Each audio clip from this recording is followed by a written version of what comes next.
Hello, my name is Bob Bamber and welcome to the Wrestling 20 Years Ago podcast. We're going back in the time machine to August of 1994. I'm being joined by Colin Judkins. Hello. And Chris Lacey. Evening. Colin, the news. Okay, Hulk Hogan and Ric Flair have set some records. The Clash of the Champions broke a number of wrestling-related viewing records in the main event where Flair defeated Hogan by count-out. The show was most widely watched pro wrestling match ever on cable television, being seen in over 4 million homes, and was the largest audience for any NWA WCW match in modern history. Ric Flair was the official winner of the match, thanks to Hulk Hogan being counted out whilst hanging out of the ring locked in the figure 4. The story of the entire show, though, was Hogan facing a race against time to get back to the arena after being attacked by a masked villain in the first half an hour with what looked like lead pipe to the knee. In the storyline since, Ric Flair and Sherry Martel have been suspended indefinitely in the United States by WCW Commissioner Nick Bockwinkel. Shane Douglas wins the NWA World title, then throws it onto the floor.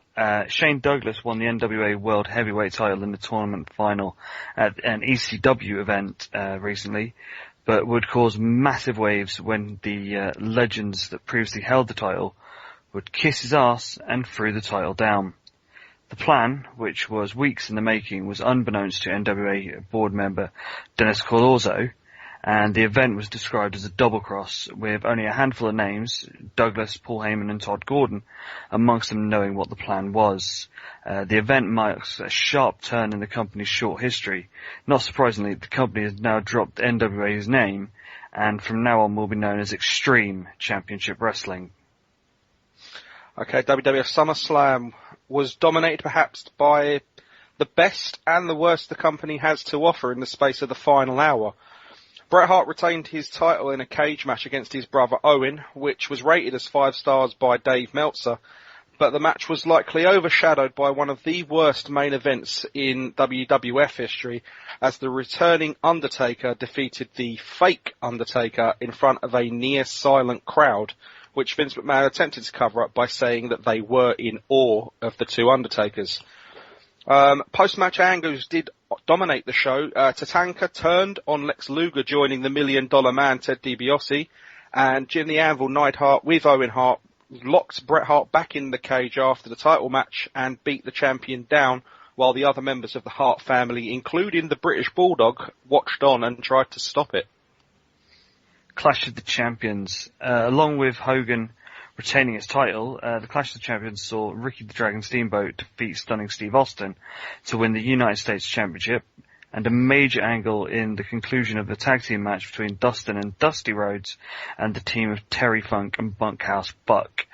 The match itself ended in disqualification when Arn Anderson got involved, but the post-match beatdown initially saw Dusty clean house with his trademark bionic elbow before smashing Ming over the head with a chair. Ming stood his ground, no-selling the chair, put the claw on Dusty's shoulder, while several jobbers were beaten down by the stud stable. No question about it! Too Cold Scorpio, you are one hell of a competitor, and I will not be a champion that hides. I stand here before God and my Father in heaven tonight, as I said I would be world heavyweight champion. In the tradition of Lou Ness, in the tradition of Jack Briscoe, of the Briscoe brothers, of Dory Funk Jr., of Terry Funk, the man who'll never die.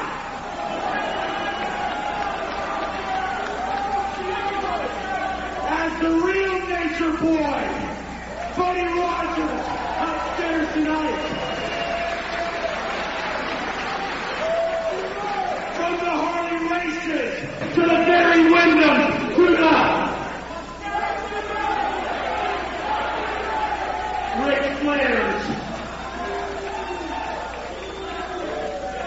I accept this heavyweight title.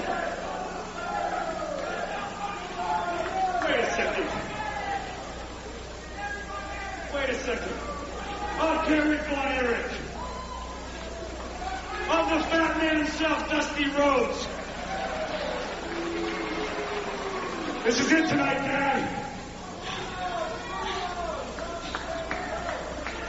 God, that's beautiful.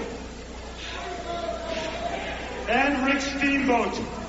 And they can all kiss my ass. What in the hell is he doing? Because I am not the man who accepts a torch to be handed down to me from an organization that died, R.I.P., 7 years ago. The franchise, Shane Douglas, is the man who ignites the new flame of the sport of professional wrestling.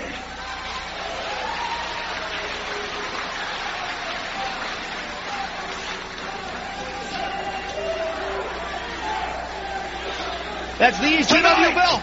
before God and my Father is witness, I declare myself, the franchise, as the new ECW Heavyweight Champion of the world.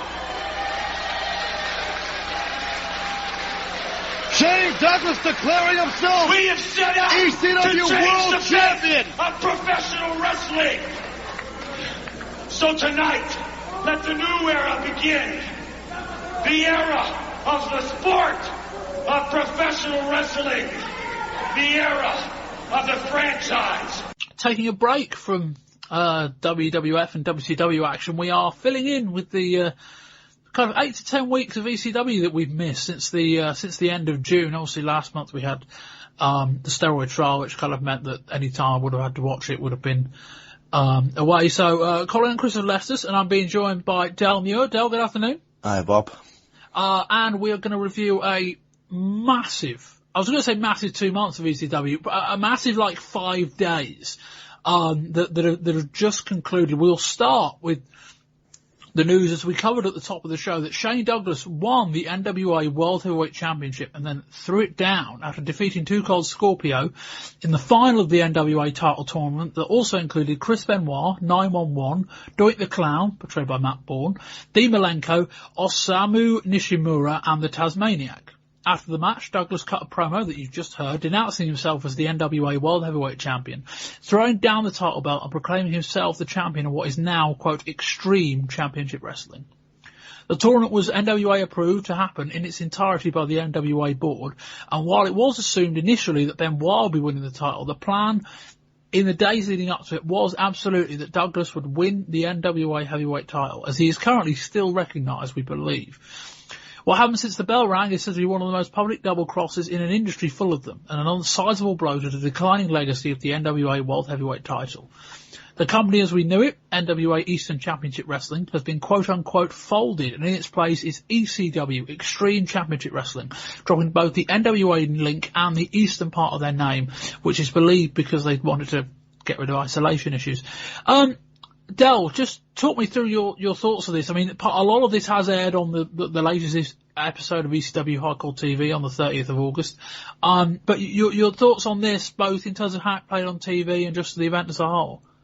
It's going to be big stuff, I think, Bob, especially looking at potential ramifications for this going forward. It's in the industry, as you say, it's not the first time. Obviously, there's been kind of smoke and mirrors. It's not the first time that there's been double turns, but to do it on national TV, to do it with the attendance of one of the board members of the NWA. Not on national TV, regional, should be said. Well, on regional TV, sorry.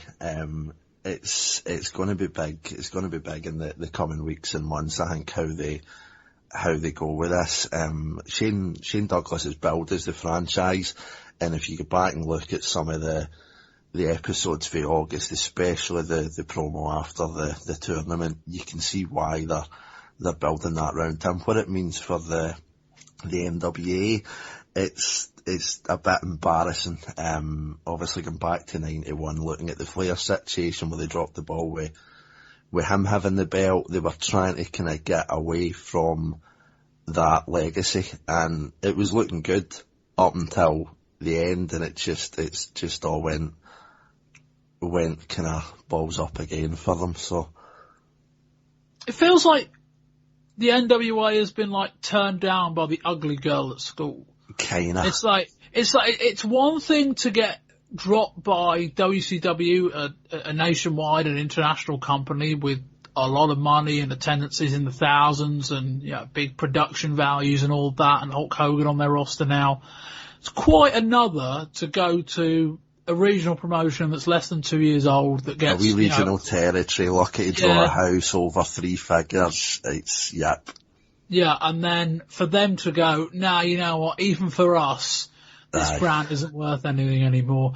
So yeah, it's hard to imagine any way back from this unless, I don't know. I don't know for the NWA, but I mean, focusing on the ECW part, I mean, the tournament, by all accounts, was excellent, and we saw the final match on ECW Hardcore TV with Shane Douglas and Too Cold Scorpio. That was actually quite a good match as well. It was. And your thoughts on just kind of that Douglas promo afterwards? I mean, referencing all the big names and then saying, they can kiss my ass and all of that. What do you think of that promo?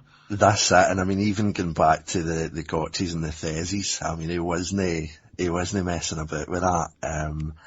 Seemed to be taking requests from the audience during that promo as well. Pretty much. And then even at the end, I mean, he's got them, they believe in Douglas, they believe in this new ECW.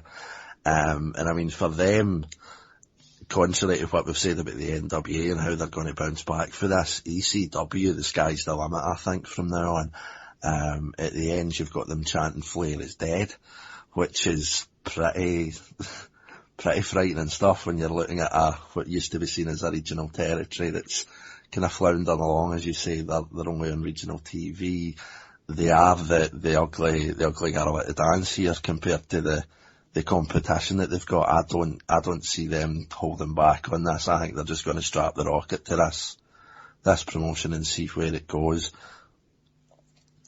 No, I mean, it will be interesting to see. I mean, to pick up one of your points earlier about this kind of being like major news, it was interesting that Dennis Corluzzo, who's a member of the NWA board and who was at the arena for the taping and was very much not in the loop for this, it should be said. And I believe earlier in the night, I don't think this will air, it certainly didn't, they had him and Todd Gordon in the ring talking about the NWA title and its legacy. What I thought was interesting was, I think you said earlier that this was kind of going to make like massive news, and Corluzzo maybe just in hope more than anything kind of said, well, how many people are really going to know about this beyond the people in attendance and the people that read like the Wrestling Observer and the Torch? Which I guess is fair enough. And it won't, you wouldn't have thought have made kind of national waves, but that probably says more about just the low level of the legacy of the NWA World Heavyweight Title now, given that it's, I've been following pretty closely this past 12 months since it got dropped by WCW, and it's very easy to miss the news about the NWA title. It's certainly doesn't seem to be all that relevant anymore. Well, that's it. Look at the last few years, it's just been, it's pretty much a paper organisation these days, and I mean, that's... Well, it's a territory world title for an industry without many territories and with world titles that now mean a lot more. Exactly. And I mean, you've got to look at it from ECW's point of view, but I think they're seeing the bigger picture. And I think the NWA is just trying to focus on trying to kind of get a bit of, kind of try and redevelop a legacy, I think, more than anything else. And it kind of looks as if they've just been left behind again. What do you think about Extreme Championship Wrestling? It's exciting. I think, I mean, there are a lot of superlatives you could probably use for that, now. It is exciting, it is extreme looking back at I mean, as long as you want to go back really on, it's called hardcore television for a start. You're getting the likes of Cactus and Terry Funk that's coming into the promotion. You're seeing some of the stuff that they're doing, Sabu. Even looking back to what we were discussing last month with seeing Cactus on WCW, it's as if they've had that conversation with him to try and hold back. You tune into ECW, you will not see anybody from opening match to main event, you will not see anybody holding back anything. and you can see why it's building up that cult following at the minute, where they are seeing a true alternative. You're not going to see as much cartoons as you would maybe see in New York. You're not going to see as much kind of 80s wrestlers try to hold on to the respect to the old kind of wrestling style that you'll see down south. This is a true alternative for people. Yeah, and there is certainly a very big thing. The Eastern Championship Wrestling did sound very regional and very old school, and that's exactly the attitude they didn't want. As to whether Extreme Championship Wrestling kind of gives off the wrong connotations or sounds like a little bit lame, I guess the only way to find out about that will be just by time will tell, really. Following it, yeah. But, you know, I think getting rid of the NWA moniker and calling yourself Extreme, it is a big marker, but it is, I think, one that they absolutely wanted to make, and they absolutely want to kind of modernise the name and the brand, so it is a bit more, you know, counterculture and all that, and I guess we'll see how that goes. Moving on to that NWA thing, all kind of featured in the 30th of August edition of ECW Hardcore TV, so if you have access to that, do watch it. The other half of that show is what we're going to move on to now, which perhaps, I think if the Douglas NWA title bitch second half of the show was the most noteworthy thing, perhaps the most powerful thing we've seen in the relatively short history of ECW TV, was Tommy Dreamer taking 10 whips of the Singapore cane. He had a match with Sandman where the loser was stipulated would take the punishment of being struck 10 times with the quote-unquote Singapore cane. It's just an ordinary cane, but I had Singapore to make it newsworthy. A move which was seen as a way to toughen up the Dreamer character, who has been booed at times of being a quote-unquote pretty boy. He was actually offered the chance of restarting a match after defeat came very much from interference from Sandman's manager, or valet, Woman. He turned down this reprieve from Todd Gordon, along with multiple calls from Woman that he could stop the punishment if he simply got down on his knees and kissed her feet. At one stage, when refusing, he grabbed the microphone and said, "Thank you, sir, may I have another?" Instead, he would receive 10 cane strikes to the back, each more brutal than the last. Dreamer's back was covered in blood and welts at the end. Del, this was an incredible segment in so many ways. This was incredible, this was powerful, as you say. This was, at times, frightening to watch as well. Because those hurt. There's no... I believe there are ways you can modify those types of weapons so they don't hurt, like, quite as badly as you might think. But those hurt. Yep, there's no getting away for that. And I mean, even the camera sticking with it as well, there was visible kind of welts really on the back of Dreamer. I mean, blood was pouring. I mean, what were we just saying 2 minutes ago about Extreme? This could possibly be the level of, I don't even know what you would call it, that we're likely going to be seeing with ECW going forward. If that's the bar and they top that, good luck. That's the worrying thing. Obviously, this is, I mean, I think this actually aired, was it on the 30th of August show, this one? Yeah, this was the precursor to the Douglas thing. I mean, in many ways, just easily the most significant episode of ECW TV ever. Not that I mean, you're seeing this as well before they even announced the name change to Extreme as well. So I mean, if this is something that they're going to be trying to top on a week to week basis, then God help us for watching it. But as you say, I mean, it's just powerful stuff. I mean, you're seeing two guys in the ring. Sandman, we're not going to kind of try and pull the wool over anybody's eyes here. Sandman is not a pretty man. Sandman is not a well-defined, as in physically, man. He's not even a good wrestler, but he's a captivating character. He's easily one of the, if you kind of tune in and watch an hour of each promotion, you're going to remember the Sandman, whether it's coming out to Metallica, if it's coming out with a cigarette hanging out his mouth. There was even kind of looking back to the buy-in that these talents have got for the promotion and the direction that they're going in. There's a promo mid-August, I think it was, in the build-up to this, where Sandman actually opens his cell up hardway with a cane during a promo. It's not even kind of mid-match or anything. Like, he's backstage talking with Women, and he cuts his cell with a cane, battering it off his own head. If ever you are looking for a buy-in for people and the kind of type of powerful stuff that you're likely going to see, these two just... it's absolutely captivating stuff, as you say. No, completely. I think what is quite significant almost is that this is an audience that wants to be smart. This is an audience that wants to kind of almost cheer the bad guys. Like 911 is a heel, but he gets cheered because he's 911. And yet, maybe at the start of the Dreamer thing, like they were kind of, all right, this is just part of the story. But I think there was a very real turn, a very real kind of tangible change in the crowd during that segment where they went, this is a bit different from what we used to. Well, that's it, with the 10 shots as well. I mean, it starts off 1 and 2. Yes, hit him, pretty boy, get him down, show him what he's worth. And then as that got on, by every Kane shot, you could see visible shock in that crowd, and they knew they were witnessing something that's going to be a game changer here.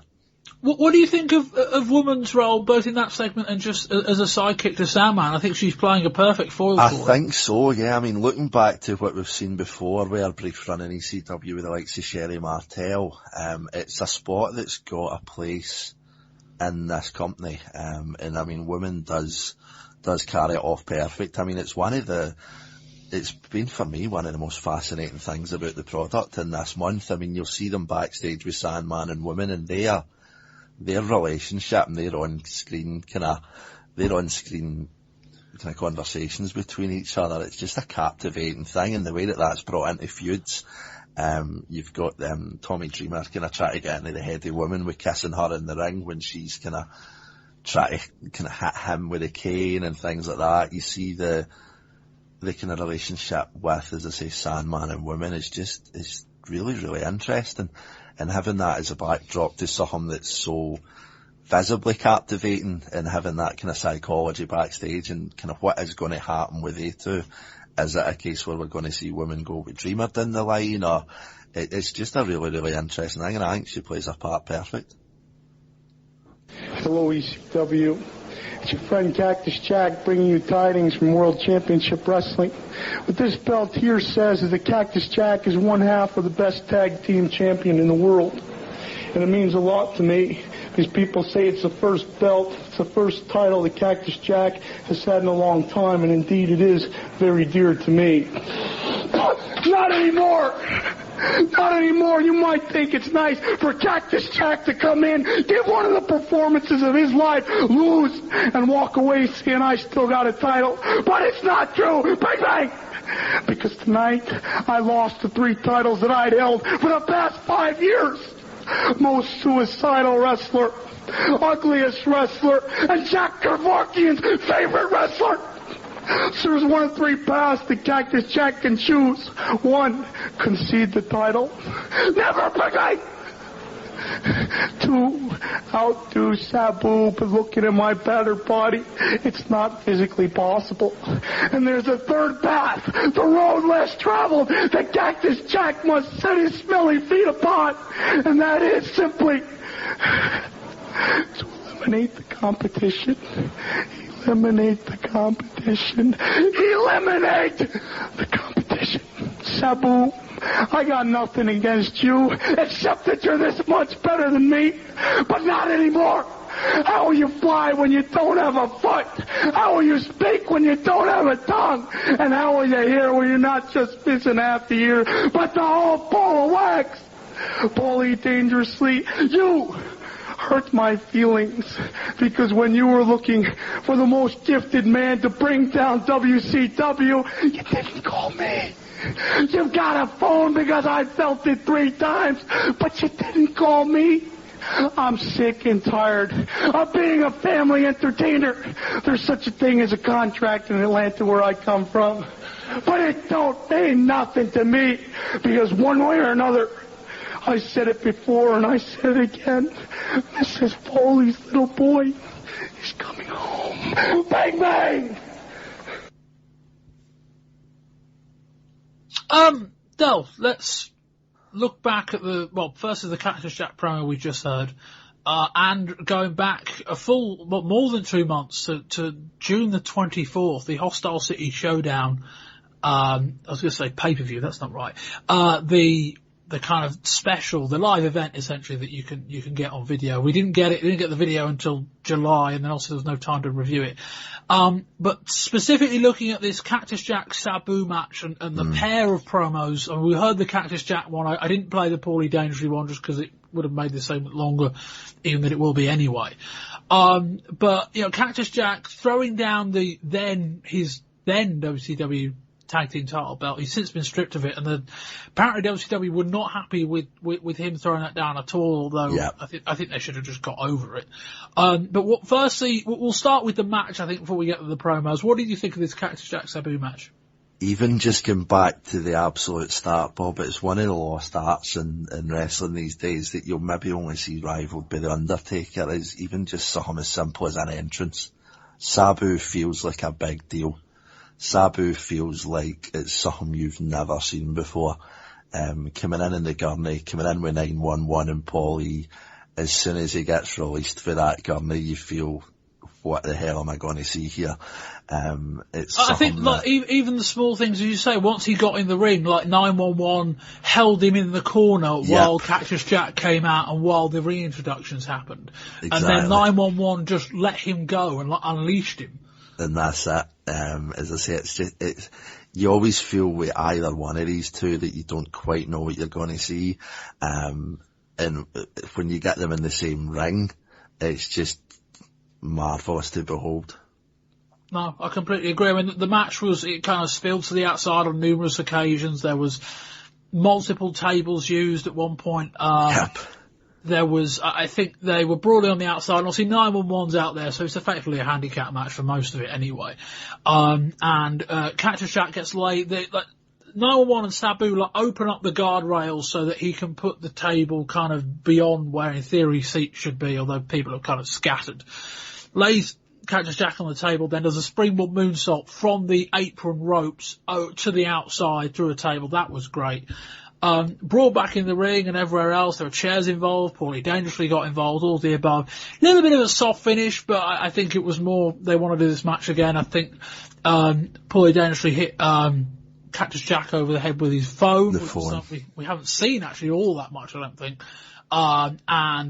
Sabu pinned him for the 3. Then after the match was a further brawl, and there was a great bit where Cactus Jack and 911 are on the outside, and Sabu sets up a chair kind of level with the middle of the ring by one of the sides where they're brawling, unfolds it, bounces off the far rope, does a running plancha off the chair, over the rope to the outside. Amazing spot that right as after the match. But a really, really good match, and one of those matches where I just think, if I was in the building, yes, I want to come and see this again. It's very difficult not to go that and not think I've definitely got to be at the next show. Exactly, it's an event. Yes, exactly. And then that promo, Del. Aye.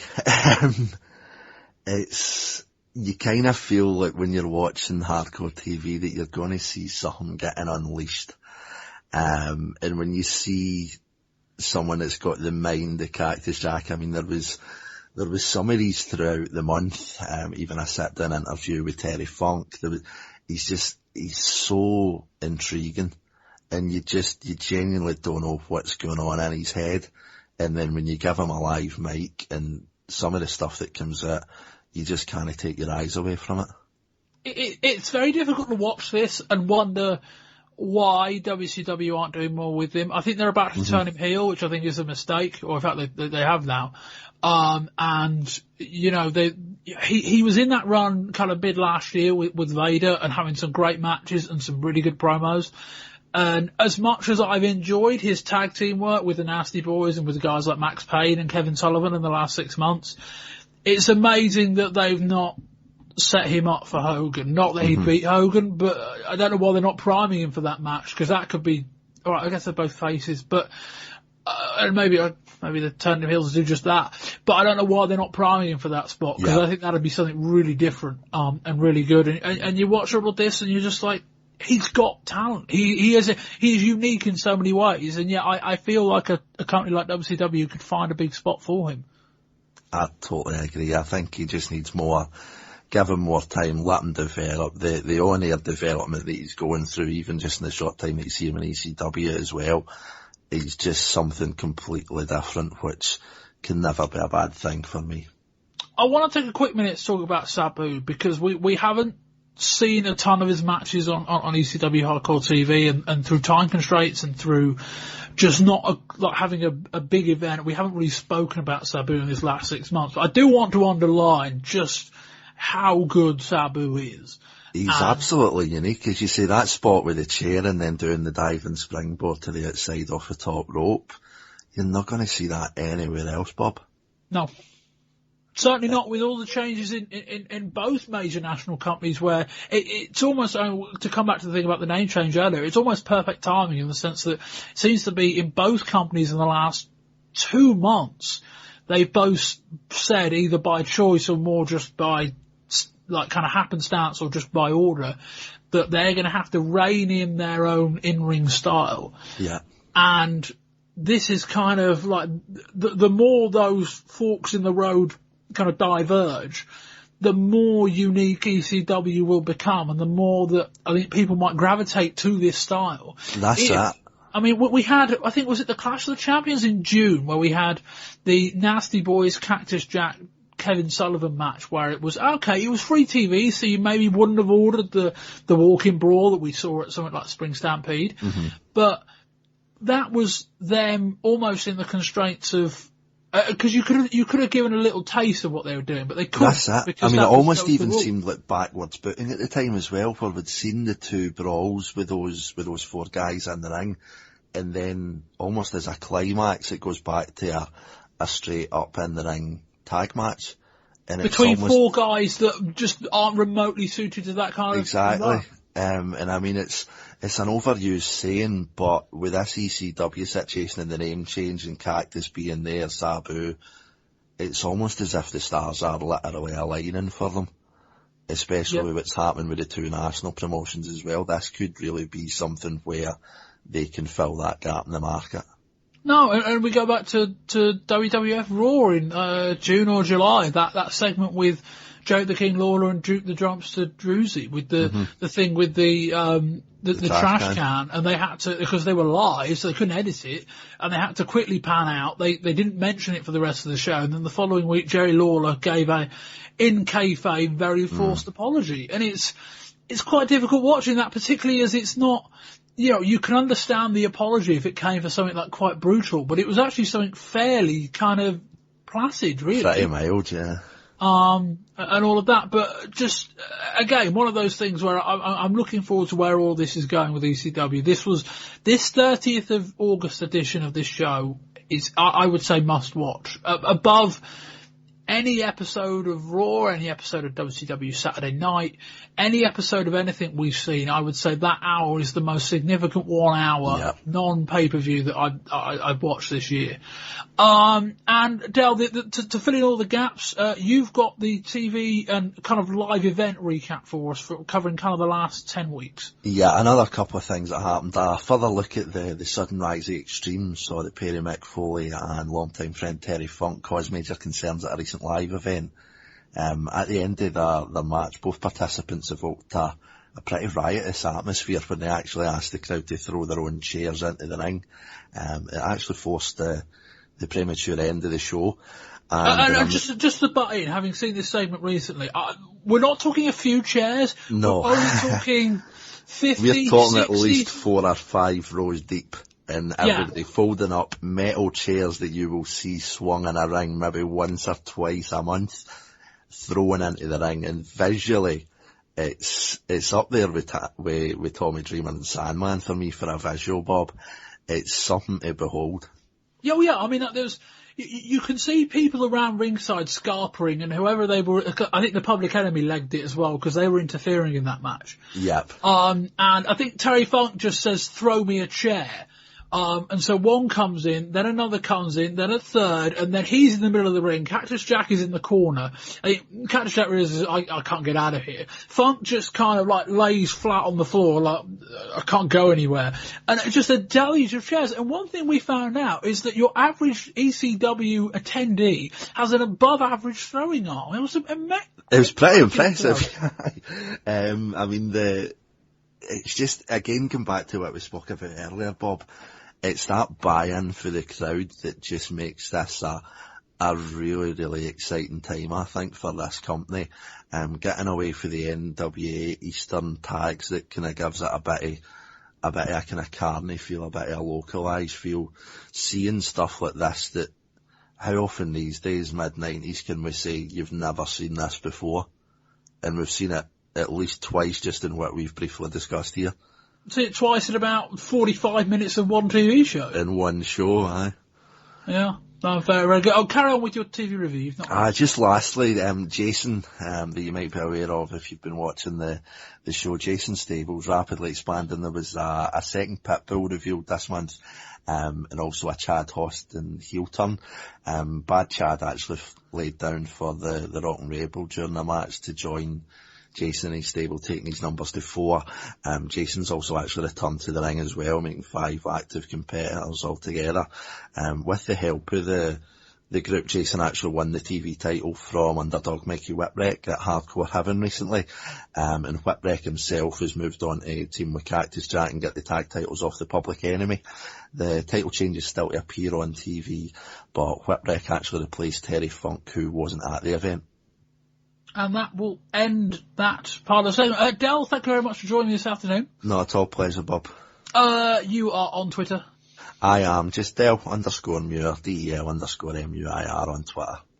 I'm going in this match with one thing in mind. First of all, this World Wrestling Federation Championship belt isn't going anywhere. It's going right back over my shoulder, back in the dressing room, because I'm going to prove that I am better than Owen. I was always better than Owen. You know, Owen, I want you to understand something. I don't hate you. I don't hate your guts. I never, ever did. I've never got into this thing thinking or believing that I hated your guts, because I don't. The problem with you is you. It's in your head. It's in your heart.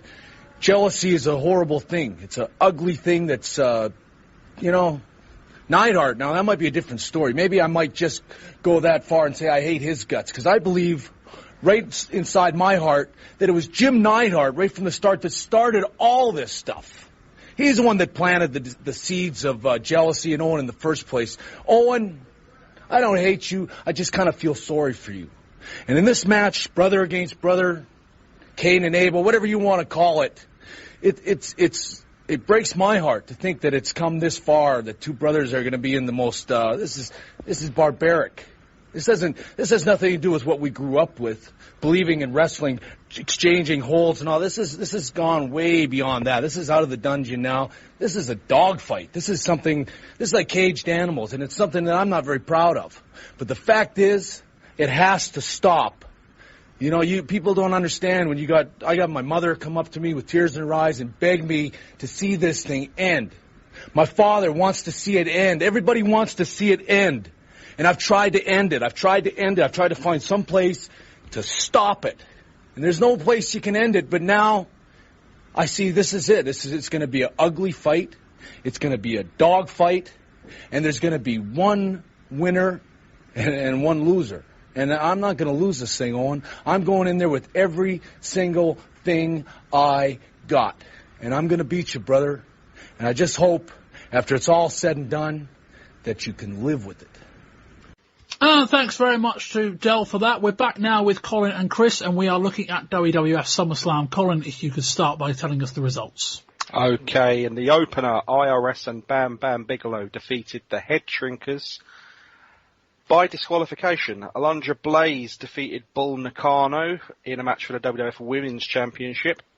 Razor Ramon with Walter Payton defeated Diesel with Shawn Michaels for the Intercontinental Championship, new champion. Tatanka defeated Lex Luger. Jeff Jarrett defeated Mabel. Bret Hart defended the WWF Championship against Owen Hart in a steel cage match. And in the main event, The Undertaker defeated the fake Undertaker. Chris, what were your thoughts on this show? It was very much a tale of two halves. When it was good, it was very, very good. But when it was bad, it was goddamn ugly. The Taker match, other than the entrance at the very beginning, was a waste of 20 minutes. The The opener was terrible. Lex and Tatanka was terrible. But when it was great, the Bret and Owen cage match is probably my match of the year so far. Colin? Yeah. You could probably split the card in 2/3, maybe. You give Bret Hart and Owen Hart and I think Razor Ramon and Diesel matches of the night, and then the rest of the card was not fantastic. I mean, the opener, which was supposed to be a tag team title match, ended up being I should add that the Headshrinkers are no longer tag team champions. We got to the show and Shawn and Diesel were tag champions. Yeah, and we're just given a live event. Just given the explanation right at the very start of the show. So basically, it became a meaningless tag team match. Alundra Blaze and Bull Nakano. I mean, the crowd seemed to really like Alundra Blaze. So personally, I just can't seem to I can't get into these women matches. They don't really interest me at all. But the Alundra Blaze seems to be crazily over with the fans, so I can understand why it was on the card. Tatanka, Lex Luger, I mean, for what it was okay. I mean, for Tatanka matches, you mainly get a bit of skipping around the ring and some chops from the top rope and standing in front of his opponents, about all he does. But I think we could see the turn. I personally saw the turn coming a mile off. I never understand why Mabel's on the card. Guy's beyond awful. Jeff Jarrett's better than Mabel. I've somehow forgotten about that match. Yeah, you went through your reviews, and I thought this is a good show up until the main event, and then you reminded me of that. Yeah, there's that as well. Carry on. Thankfully, Jeff Jarrett went over. I mean, if Mabel had gone over Jarrett, it could have been a nail in the coffin for Jarrett personally. Had to throw in the towel, really. Yeah, but yeah, then you get to the WWF Championship match. I mean, I'm a sticker for tradition. I would have preferred the WWF title match to be the main event, but I understand why the Undertaker match was there. You know, they'd built it for so long and they'd invested quite a lot of time and money into it. I mean, having Leslie Nielsen do his silly sketches, looking for the Undertaker. I feel a bit sorry for Bret and Owen because it was a fantastic steel cage match. I really enjoyed it, and I enjoyed what went on afterwards as well. But then, of course, you get to the Undertaker match, and it was just awful. I think we'll come to it. I think, long story short. Yeah, no, I mean, I had kind of wiped the Jeff Jarrett Mabel match from my mind, but it wasn't all that long. But up until like the end of the title match, the Bret Owen match, I thought this was a really good show. You know, the wrestling wasn't great, but it wasn't bad. The cage match was excellent for a cage match, although I don't quite think it was as good as some people are necessarily making it out. And plus I think it was a tad long. And then we got this main event. We will come to that in time. Let's start with the opener. We started down, start with the show really. Jerry Lawler and Vince McMahon running down the show. Usual stuff here, but they didn't know that the British Bulldog was in the building. We would see him later on. We started with what, as he said, is now a non-tag title match as the Headshrinkers lost the titles to Shawn Michaels and Diesel a couple of nights before at a live event. So we had the Headshrinkers versus Bam Bam Bigelow and IRS representing Ted DiBiase. The Headshrinkers came out wearing some amazing headwear. In my notes I've got here, it was like a papal hat bordered in fur and shiny things. Bam Bam and Fatu exchanged some big looking kicks, but Bam Bam lost the advantage when he missed the top rope splash. Samu goes for a flying crossbody, but misses, quote, quite elegantly. That's quoting myself there. A massive mid-ring collision between Bam Bam and Fatu causes a double tag. Samu sends Bam Bam flying with a great back body drop. Samu gets a near fall with a top rope falling headbutt, but Bam Bam kicks out before the 3. Some nice double team action with the Headshrinkers culminating in a quite ugly double reverse Russian leg sweep at IRS and a splash, but with a double distraction from Ted DiBiase distracting the ref and Bam Bam Bigelow baking up the pin. That stopped that. The match just broke down in the end, ended in an apparent DQ, and I think according to the official results, Bam Bam and IRS won by DQ. Colin, as an opener go, this was below par. My main takeaway from this is there a more oddball pairing than IRS and Bam Bam Bigelow? I think you pair IRS with anybody, and it's an oddball pairing. It's one of the weirder combinations. But I mean, IRS as a character, he barely talks. He wears a shirt and tie in the ring and carries a briefcase as well. He's a tax man. I mean, I know we're in a company that enjoys a character as a gimmick, but I mean, it's an awful character. And to pair him with the tattoo-headed, fire emblazoned tights that he wears, big man, it's a really odd one. But I mean, it's Ted DiBiase's $1 million corporation, so I suppose he makes whoever he wants it to be. Thoughts on the match, Colin? I mean, for what it was okay. I mean, I think the fans would have been into it a bit more if the tag titles were on the line like they thought they would be going into the night. The disqualification and the brawl at the end, I mean, they basically brawled out of the arena, so you'd assume that this probably isn't the last time we see these two teams fight. Chris? Pretty much the same, it was some good double team moves in there, both teams worked well with each other. I'm not a fan of having a DQ finish like that in your first match of the night. I'd prefer to have sort of a distinctive sort of tone set with a winner and a loser at the beginning. But it was an okay match, always surprised with how agile Bam Bam is. Seeing a guy of his size do some of the stuff that he does is massively impressive. No, completely. Yeah, it was an okay opener. I didn't really, as you say. I mean, I think the explanation. I think was Wade Keller said that the logic behind putting the tag titles on Diesel and Shawn was that Diesel's about to lose the Intercontinental title and they want to keep him strong, so keep him with an championship, although he was only Intercontinental and Tag Team Champion for about, a day or so.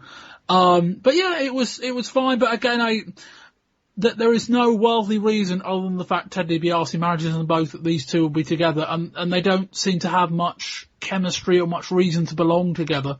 And it's certainly not a tag team. I think I'd want to pursue much more.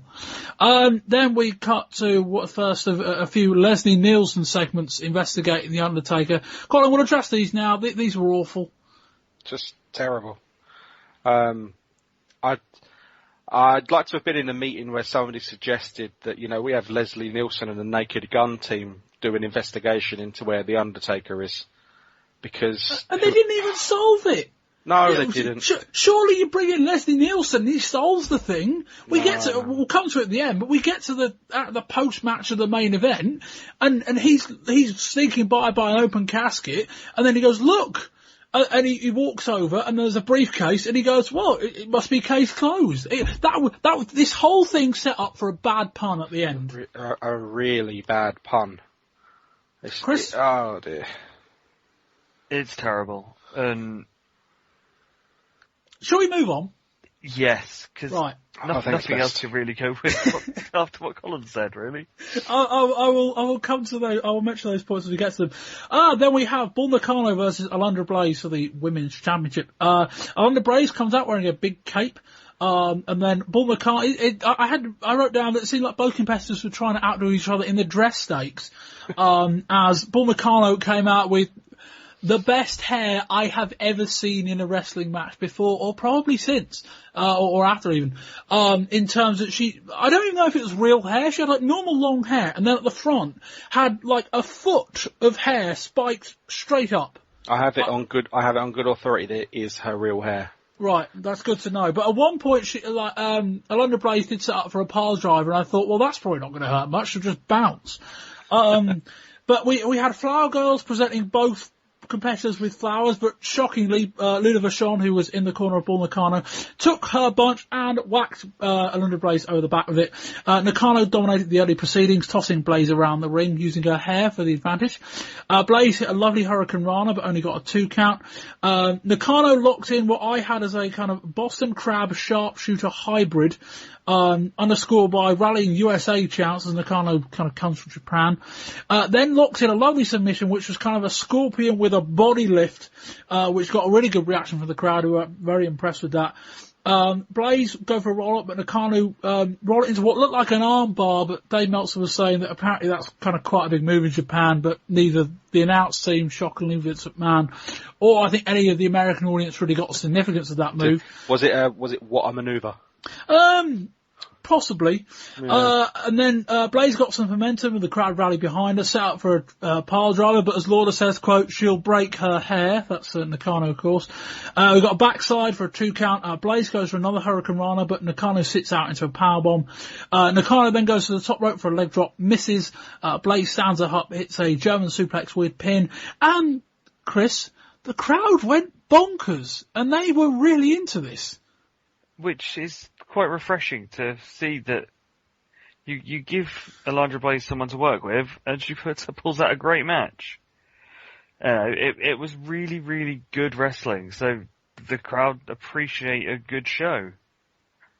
And I would quite happily see this again. I will take a Bull Nakano Alundra Blaze match again. Colin?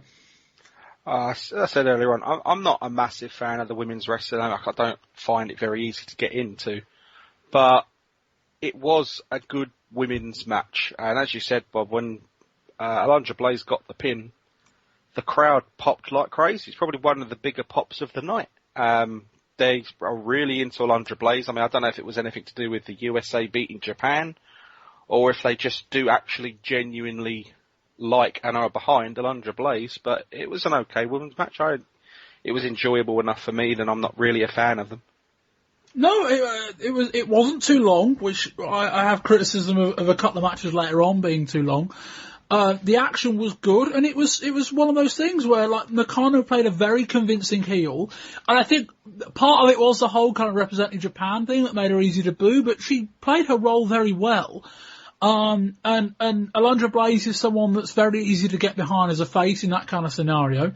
And the action was great. And you put all those things together in front of a hot crowd. And as I say, when we mentioned in the news about the crowd being kind of silent for the main event, the crowd were into a lot of things on this show. So it's not like the crowd was silent for for the whole show. It was primarily for the main event. But a really good match. Then we got backstage for an interview with Shawn Michaels and Diesel, the new tag team champions. We got I've got here another wooden Diesel promo. Slightly better than his last wooden Diesel promo, but still pretty wooden. Then we get to the match. Diesel with Shawn Michaels versus Razor Ramon with Sweetness, Walter Payton, the NFL player, for the Intercontinental title. We start the match with Razor flicking his toothpick at Diesel, which gives the match some edge at the top of the match.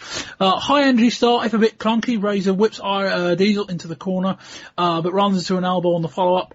With the ref distracted, Shawn Michaels unties the turnbuckle pad. He heads towards Razor Ramon on the outside, but Payton stands up to him, much to the crowd's enjoyment. Shockingly, the ref goes outside to talk to monitor Payton, but not Michaels. And Michaels uses the distraction to hit Razor with a flying forearm by the ring steps running round the other side of the ring. Diesel lines up whipping Razor into the exposed ring post, but Earl Hebner stands on the first turnbuckle and stops that. I thought that was quite nice. Michaels then jumps on top of the ropes. The ref reprimands him, but Diesel does it anyway. Razor bounces Diesel off the turnbuckle, but the roll-up only gets 2. Razor ducks under the big boot in the corner, slides to the outside, then crotches him on the ring post, then goes for a top rope bullrope and a scoop slam, but only gets 2. Payton then wrestles the title belt off Shawn Michaels, who's trying to get involved. The ref once again reprimands Payton, but this time Michaels' interference sees him hit a sweet chin music on Diesel after Razor ducks out of the way. Then after a fair bit of waiting, Razor crawls over and pins Diesel for the 3 count and wins the title. Diesel chases after Shawn. He is not happy. Colin, I thought the match here was good, but I thought the stuff with Shawn Michaels and Walter Payton made it a very good match.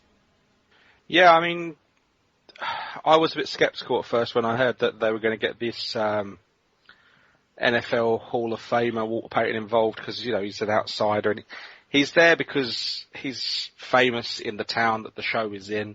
You can understand it. Let's just say he was slightly better than the last NFL player that was involved in a pay-per-view. Yeah. We won't talk about that. Yeah. Actually, Walter Payton and Shawn Michaels helped make the match a lot more enjoyable. They're outside parts involving both of them were quite enjoyable to watch. They added to the match, which I was fearful the Walter Payton was going to be given some spots that might take away and wouldn't really work because he's not really involved with wrestling. But it was a good match with good outside interference, if you want to call it that, and the crowd liked it. So did I. Chris, I thought that the Razor Shawn match was amazing. I would definitely have it again. It was a fantastic story told by everyone in the match. Shawn's facials and his mannerisms when cheating and trying to distract the ref was absolutely priceless. These three, Shawn, Razor and Diesel, I can all see taking the next step up and being in the hunt for the WWF title pretty soon and not just around the IC title. All three of them are, to me, the future of the company. Yeah, no, I think they're all being kind of pushed in that direction. Be interested to see where someone like Owen Hart fits in that. But beyond that, you're right. Yeah, these are the guys on the up compared to Lex Luger and Yokozuna, wherever he was. I thought this was a decent match with some very good stuff going on around the ring that really lifted it up a couple of pegs. I don't think your average Diesel Razor match at this stage is gonna pull up any trees, but I think there were enough antics to cover for the fact so that kind of Diesel and Razor didn't have to go too long or do too much kind of wrestling or selling at times. But Shawn and Walter Payton really added to this match. It didn't go too long. The finish was quite satisfying too. They kind of suggested a conflict between Shawn and Diesel, who are obviously tag champions now as well. But no, I thought it was a good match, but was certainly improved by what was going on outside. We'll move on to a backstage interview with Todd Pettengill, who stood between Lex Luger and Tatanka. Todd said that an opinion poll conducted on the 900 line said that 54% of voters said that Lex Luger had sold out to Ted DiBiase. Tatanka said that he knows that Luger has sold out. Tatanka cut a promo. What I didn't like about this was that Tatanka cut a promo and they perfectly overlaid images, cutting it exactly to the point where he changed topics, which I thought was a bit weird for what was essentially meant to be a live interview. Luger says that DiBiase can do what he likes, it's a free country, and that he did not sell out. A great moment as Lex Luger came out, as Vince McMahon said, well, obviously the crowd aren't popping for Lex Luger because, they're confused, or rather than the fact that he's just not that over. So the pair began by bickering in the ring. The referee breaks them up. Despite the fact the match had already started, the ref pulled them apart, despite the fact the bell had already rung.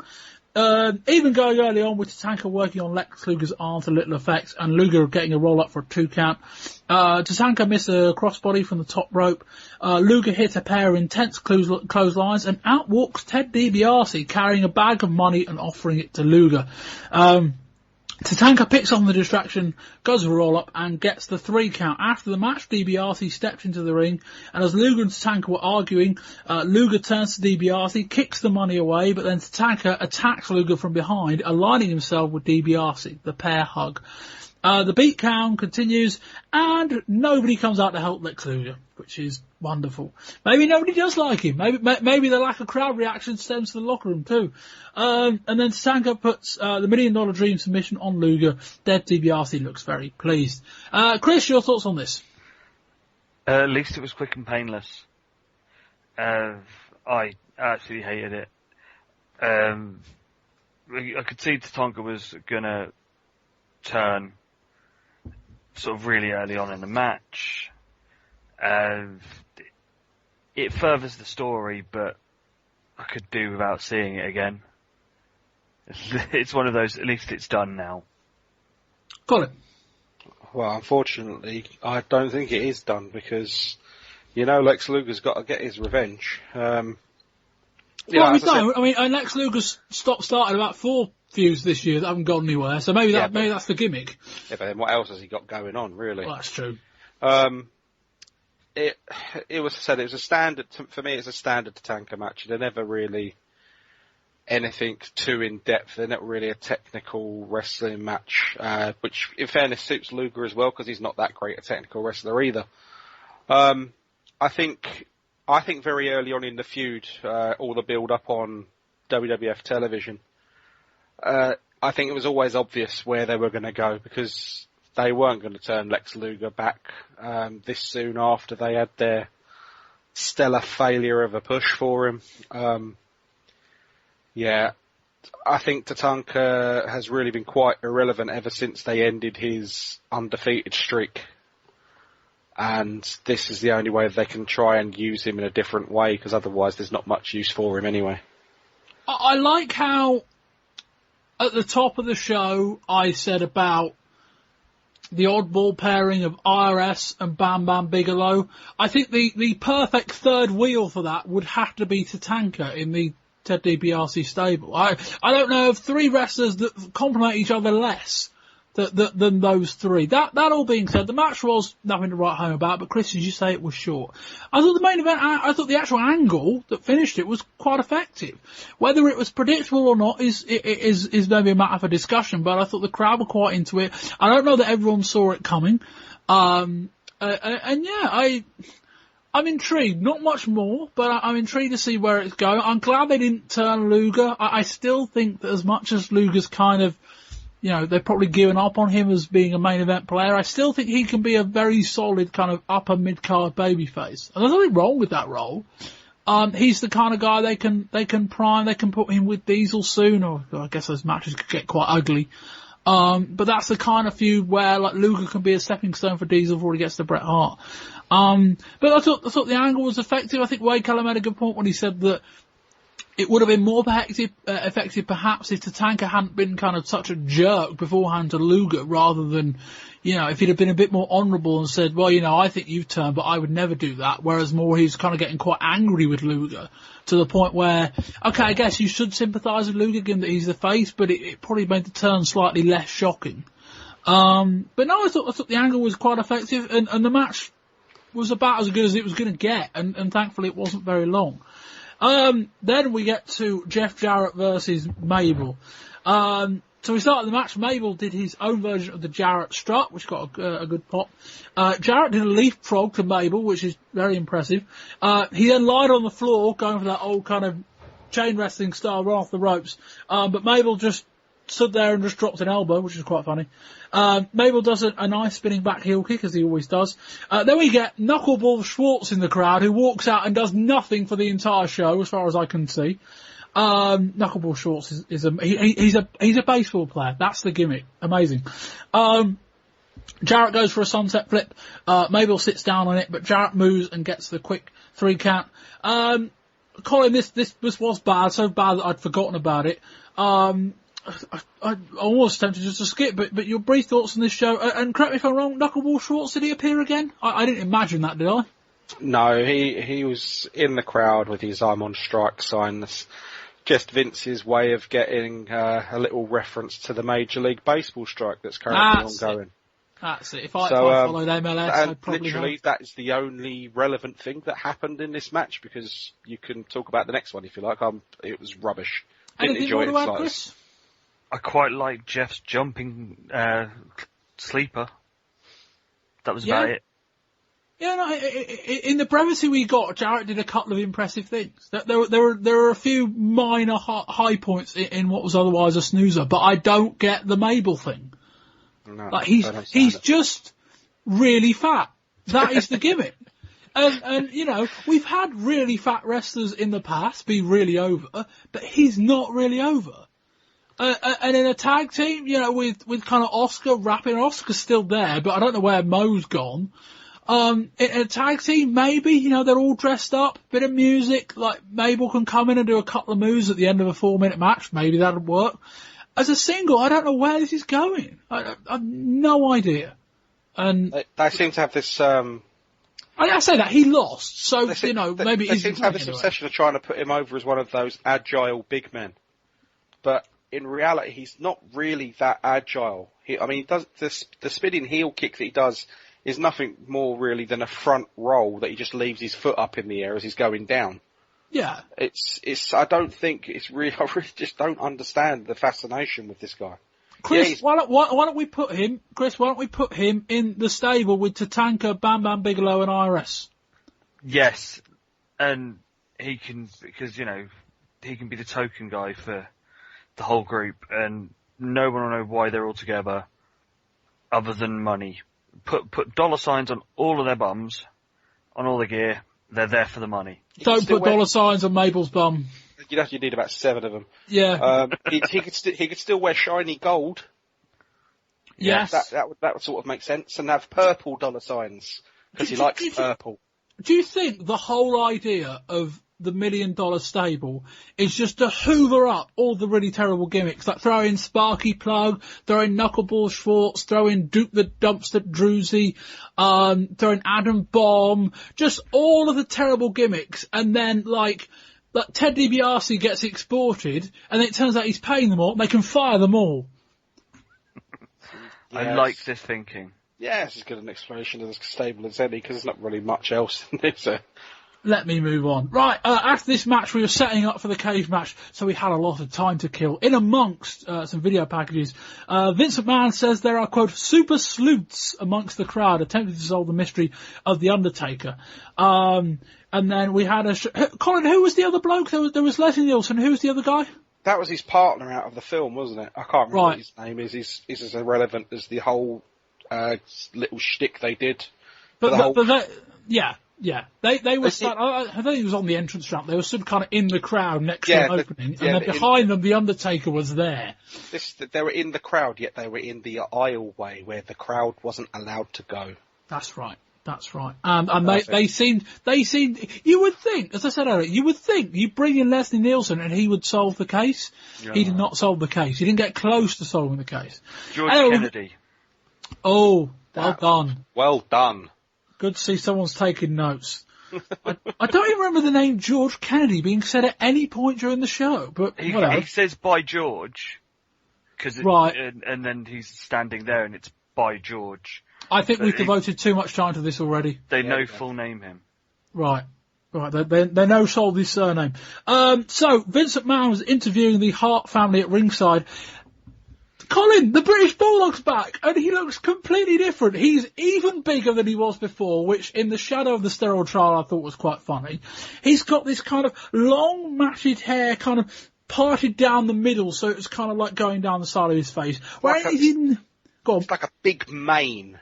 That's right. Yeah, it's kind of all frayed. It's all dry. Yeah, and then he's wearing these massive frame glasses, this big like tan leather gilet, almost sleeveless, so he could show off his guns. And there he was in the front row, surrounded by the Hart family. There was Bruce, there was Keith, there was Stu, there was Helen. I think there was Bulldog's wife, whatever the sister's called. Diana, good shout. There was one more, and then behind them was Jim the Anvil Neidhart, who's obviously is siding with Owen in all this. So while they're building the cage, Vince McMahon interviews them. Not much of any real note is said, I don't think. Although Vince McMahon did say that for once the cage is actually to keep people out of the ring, not keep the competitors in the ring, which is quite interesting. We cut backstage for a Bret promo, which you've heard at the start of this segment. And then we get to the match, and if you think my match reviews have been long, this match lasted 30 minutes, so this match review is going to be quite long. So Owen attacked Bret as he climbed into the cage and then immediately got the upper hand. Bret did a lovely running bulldog from the corner. Bret tried to escape by the door, as does Owen. Bret then climbed the cage, but Owen throws him back into the ring for a big bump. Owen gets halfway over the cage, but Bret then keeps him in it, but things spill back into the inside. Owen kicks Bret off before hitting a lovely drop kick.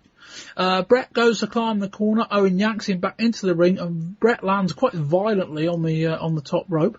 Owen at one point is being saved from Bret by hanging almost on his hair. Bret then ascends the cage, but Owen catches him in a torture rack position and hits a Samoan drop.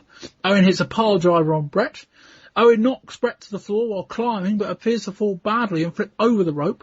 Bret scrambles for the door, but Owen just about gets him in time just by the door. Bret, after going for the wrong corner because he was a bit disorientated, slides to go out by the door, but Owen does a lovely swan dive and cuts him off before he can get out. Owen goes to escape in the corner, but Bret goes after him and superplexes him back into the ring.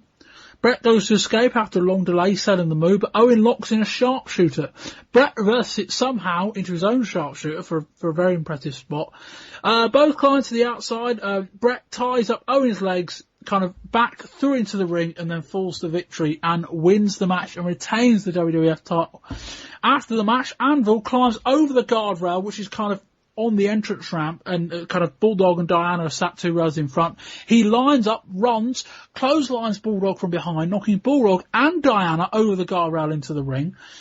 He then bundles Bret back into the ring, locks the cage door with Owen obviously now inside, and they then have a breakdown of him as the family try and climb into the ring, but Owen and the Anvil managed to keep him out.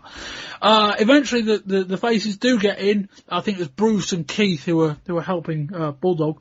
But the heels escape via the corner and run off to end the match. Colin, what did you think of this? I thought it's probably as good as a cage match as you're ever going to see.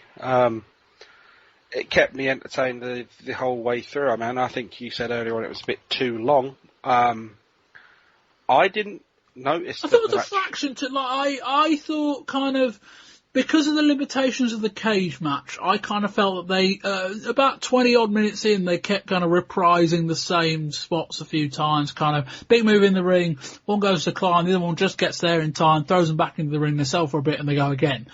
So I thought it was maybe 3 or 4 minutes too long, and I kind of felt the crowd tailed off a fraction. They popped big at the end, but I kind of thought they would have crescendoed a little bit earlier. But no, I'm not saying it was, it was a 31-minute match. I'm not saying it was 10 minutes too long, but maybe 3 or 4. Okay, well, first, I mean, I suppose I can understand a little bit where you're coming from. I mean, there was a few times when they went to get out over the top of the cage and it seemed a bit samey, but overall, I mean, it's silly to say that Bret and Owen have got great chemistry. Of course they do. You know, they've known each other all their lives, so they should have. I think any time you're going to put Bret and Owen together, I mean, you had them in the match at WrestleMania 10. You followed it up with this cage match for the title now. I just think it's a perfect technical match that I would watch over and over again, because I don't think you'd see much of the same thing in every single time they fight. Chris? I absolutely love this match. I loved the beginning when it started, they kicked off each other and they were punching each other because they don't like each other. You know, there was no sort of going in for headlocks or lockups or anything like that to start with. They went all out straight away to go after each other. It set the tone. I liked how they used the cage. They didn't overuse it. They weren't sort of there pushing each other's faces into it and doing the let's sort of rest hold with the cage. A few times there was a few of the sort of diving to keep them in the ring or get them back over the cage, where you're like, why didn't you just drop down? You'd have won. But yeah, you always get that in this kind of match, don't you? Though, really. Yeah, take the broken ankle, you'd be the world champion. But the superplex in this was just absolutely beautiful. When the Bret superplex was just great. This was from kind of like 3 rungs from the top of the cage, so it wasn't just off the turnbuckle. Bret had to kind of like grab Owen from climbing over the corner, and then obviously he wasn't like right on the top, but he was probably about 2 or 3 rungs down. He had a lovely superplex back into the middle of the ring. So you call it picture perfect. Yes. Don't know if you noticed, but at some point during the match, Owen's right boot comes undone and is pretty loose. So the fact that he'd done pretty much half the match with only one boot on properly makes it a little bit more impressive that you could dive around and do some of the things that he was doing with a loose shoe. Yeah, very good, very good. Yeah, I mean, this was about as good a cage match as it could have possibly been. Maybe a fraction long, but as well as they did with it, I didn't love the cage match stipulation. It made sense from a point of view of keeping the guys out, but one thing I never loved about cage matches is, to me, it doesn't make sense for a babyface to want to try and win a match of this significance by escaping a cage. I don't like.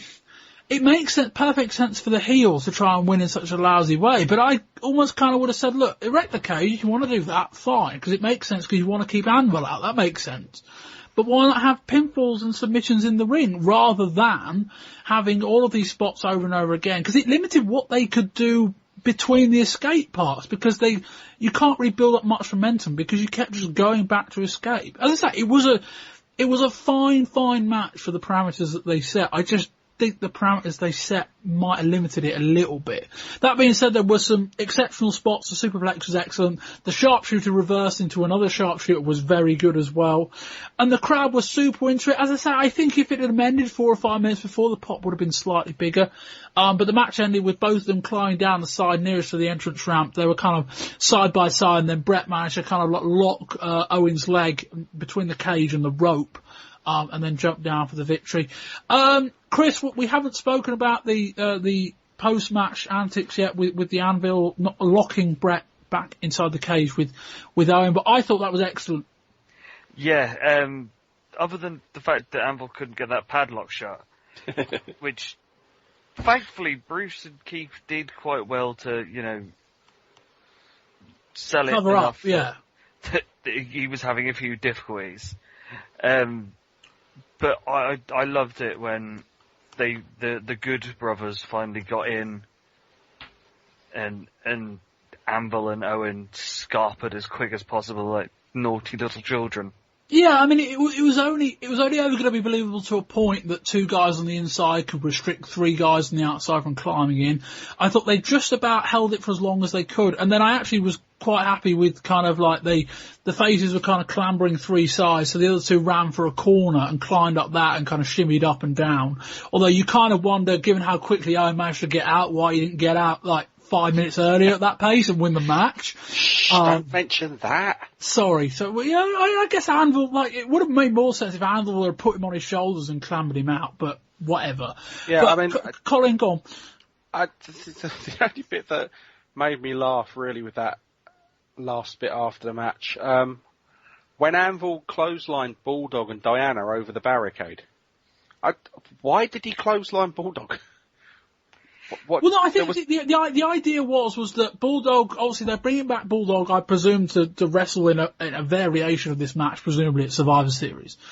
I think the idea was that Bruce and Keith, who aren't really major wrestlers, aren't that much of a physical threat, but you're going to try and keep Bulldog strong. To complete the action of getting Bret back into the ring, you need to eliminate Bulldog. That was how I interpreted it. Okay, well... It looks a bit convoluted given that he hit Bulldog and Diana decided to flip over the rail as well. But what that did do was that it meant that the Hart's family were concerned with Diana, as was Bulldog, which bought the other guys time.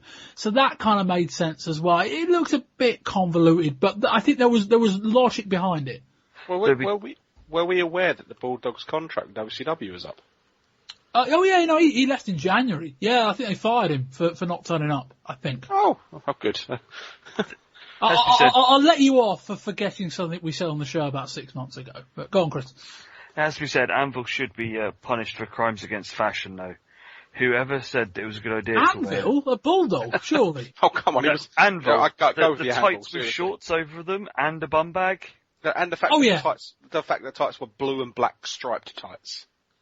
They weren't just plain colour tights, so you could try and pass it off. Yeah, all right. I tell you, we'll have him and Bulldog in a fashion match. I don't know what that is, but yeah, I thought Bulldog. I say with the kind of like the parted hair down the middle, like matted, dry, bit of a perm almost, and then the big reading glasses. He was completely unrecognisable from the Bulldog that left WCW at the beginning of the year. But no, I thought this was a terrific match. As I say, Bret and Owen, when presented with the idea you got to do a cage match, this was as good as it was going to get. They can't do blood, so they couldn't even do much stuff with like raking people along the cage or kind of doing many kind of spots bouncing off the cage, because at some point, in theory, you've got to bleed. But it got a fraction repetitive, but it was about as good as we could get. The post-match angle was excellent. We've got Bulldog back in this feud, which presumably means we're going to get a tag match at some point. And yeah, a really good match. And then, so obviously as we had to have a delay before this match to assemble the cage, we had to have another delay before the main event to disassemble the cage. So we also got a big long video package wrapping up exactly the Undertaker versus Undertaker story. Didn't get anything more from Leslie Nielsen until the end of the show. Again, didn't exactly solve anything. But then we got to the match, or well, I'm going to tell you what happened beforehand as well. But we had obviously the Undertaker with Ted DiBiase versus the Undertaker with Paul Bearer. So some Druids come out, pushing a casket onto the entrance ramp with the real Taker. Bearer goes, for the real Taker, he wasn't in it. Bearer goes inside the casket and pulls out a huge urn. It was like, Paul Bearer's head was big, this was about 50% bigger. Massive. Bearer takes the top off, obviously he didn't just like unscrew it, he like pretended it was like levitating almost.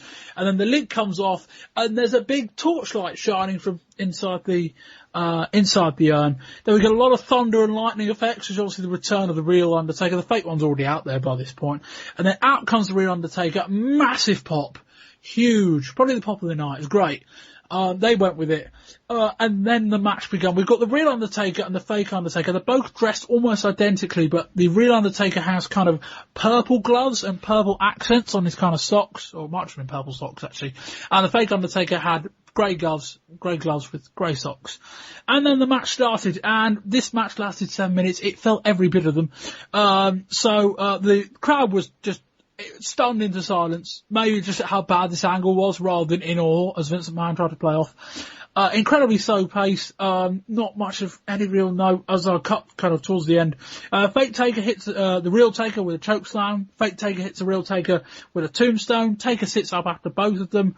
Fake Taker goes for a second tombstone, but the real Taker reverses it into his own tombstone, hits a second one, then hits a third, and then I put in my notes, mercifully it ends, and afterwards the Druids come out to take the Fake Taker away.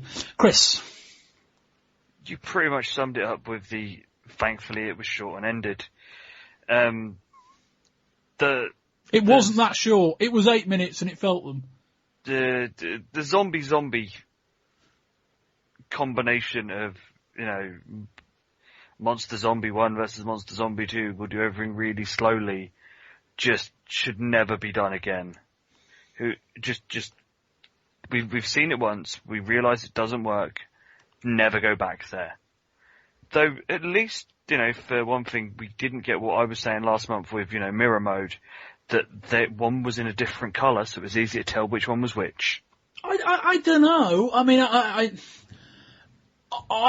as much as I think the crowd were dead for this, I think, given how big the arena was, I think it might have been easy either to forget or not be able to see. And I don't think them being dressed almost identically helped this match in any way. I know obviously it kind of makes sense, but maybe this was the time for Real Taker to evolve ever so slightly, change his ring gear ever so slightly, so a bit more than that. He has purple now. Purple gloves. Yeah, and purple socks. Don't forget the purple socks. All right, gloves and socks. But yeah, no, I don't think them looking almost identical helped this match. Not that I think the crowd would have gone ballistic otherwise. But Colin, this was just bad. And the company thought, they haven't changed their plans on the back of this match. They decided within the last few weeks that this wasn't going to go anywhere. But the company believed when they started this thing, back I think at the very end of April, I think was when I first mentioned it on the show, back when they had the Undertaker sightings. They thought this match was going to restart the company fortunes. They were wrong. Oh, massively. I think Chris said it best actually, that the fact that both men worked the match in that slow, methodical pace that The Undertaker works his matches just killed the crowd completely, because there was no wrestler was able to get any momentum. Because as soon as one of them got the upper hand, it took them another minute to do the next move. There wasn't a quick succession of moves which you're trying to build the crowd up to the point where you hit the finish, they pop, brilliant. But it wasn't able to happen in this match because of the speed it was worked at. Yeah, no, it was just bad. It was really bad. And you think that this could have ended with the cage match. Now, okay, this ended on a positive note with the real Undertaker overcoming the fake one. But you think that this show could have ended with the Bret Owen cage match. And I think had the show ended at that point, even exactly as it went down with kind of the heels ending on top, I think this would have ended as a really good show. But let's find out. Chris, your overall brief thoughts on the show and our score rating. As I said at the beginning, when it's good, it was very, very good. When it was bad, it was terrible. 3 awesome matches. out of the 7. I'm giving it 6 out of 10, and it's because when it was good, it was so good that it brings up the average of the rubbish of the rest of it. If I never see a Taker match ever again, I will die a happy man. As the fake Taker probably did. Colin? Yeah, I had it down as a 6 as well. The great championship matches that they had were unfortunately a little bit overshadowed by the really bad matches that they also had, and that main event is without doubt one of the worst in WWF has ever put on. So yeah, I think 6 is a fair show. Yeah, I was in at 5.5. Same kind of story, really. I mean, what I guess we can do. Chris, if this show had ended at the end of the title match, what would your score rating have been? It would have probably been a 7 or 8. Colin? Yeah, I think it would have been a 7. Yeah, I'd have been 7.5, 8. That was how much it dragged it down, really. It was just that bad. And it's like, if you'd have put this on in the middle and then had the title match at the end, I don't think things would have been half as bad. But it was just, as I come to, as I said with Starrcade, and as I think I said with Bash of the Beach last month, so much is on the main event. So much of how I perceive a show is kind of how do you leave people. And you can have an average show with a great main event. It's a really good show. You can have a very good show, as this one I think was, with a terrible main event. It drags the whole thing down. It didn't help with the fact that there was the long period before and after the cage match. No, that's true. With them putting the cage up and down. So the buzz. All the more reason to have that at the end. You would have thought. The fact they had to disassemble the cage after the match just was ridiculous. Oh, and then go on. Obviously the buzz at the end of that title match, everyone's like, that was awesome. You're waiting 5-10 minutes for him to take the cage down, then the long-winded entrances to get a slow-paced match. If the match had been good, I think that the pausing in between would have helped, because I think the crowd probably would have wanted to come down. But again, once the match started, it was a shitstorm, really. That's the only way I can describe it. It was awful. And then to end our final recap, we cut backstage with Leslie Nielsen, as we now know. George Kennedy stood by an open casket, and they're kind of, well, did we solve the case of the Undertaker? Well, they said they thought they did. And then George Kennedy goes, look, there's a briefcase. Who knows what? It was closed, and case closed. And that is where we will end our review of this. Moving on to the WWF television review, not a ton to report. They haven't really kind of already covered in the SummerSlam review. But August the 1st, Raw saw a long and really, really good Razor Ramon, Shawn Michaels match building to the Razor Diesel match on SummerSlam. And a King's Court segment where Bob Backlund's back. And he said that he never gave up the WWF title and he never submitted, and he says he wants the title back. I have no idea where that's going. On the 8th of August, we had a King's Court segment with Lawler, Owen Hart and Jim the Anvil Neidhart. Owen said it was like wrestling in the dungeon, except when he beat Bret this time it will be for the WWF title. Owen said the whole family had turned on Bret, but Bruce Hart came out and said that Owen was lying, that he'd always been the jealous brother and he needed to hide behind the anvil to do his dirty work for him. Alright, you're going to love that. Dusty, you're going to be back in the ring, but the questions I'm asked by fans as I travel around the country, Dusty's not been in a ring for a while. Is he going to be ready for a test like this? Gee, let me tell you what it's real about, baby. It's about family. It's about blood. It's about every black, white, green, yellow person walking the face of the earth, baby. That's what it's all about. Emotions carry you. Emotions, no matter what your age, carry you to do things. It is a pleasure to ride this lightning bolt with my son. It is a pleasure to ride this lightning bolt into the heartland of America. It is a pleasure to ride this lightning bolt on the Clash of Champions. It is a pleasure to kick somebody's booty on television around the world. Kurapaka. We're talking Bunkhouse Buck. We're talking about that egg-sucking dog, Terry Funk. We're talking about the walk behind the Iron Anderson. Gentlemen, real plainly, you have an opportunity of a lifetime. You have an opportunity at greatness, but you will have to prove that this old out of shape, spindly-legged, big-butted boy from Austin, Texas can have his butt whipped in public, if you will. It is an honor to be with my son. Everybody out there, grab your son, grab your mother, grab your family, because without family, it just ain't worth it. And if they say, what about your corporate situation? They take my corporate situation and they can take that job and shove it, baby.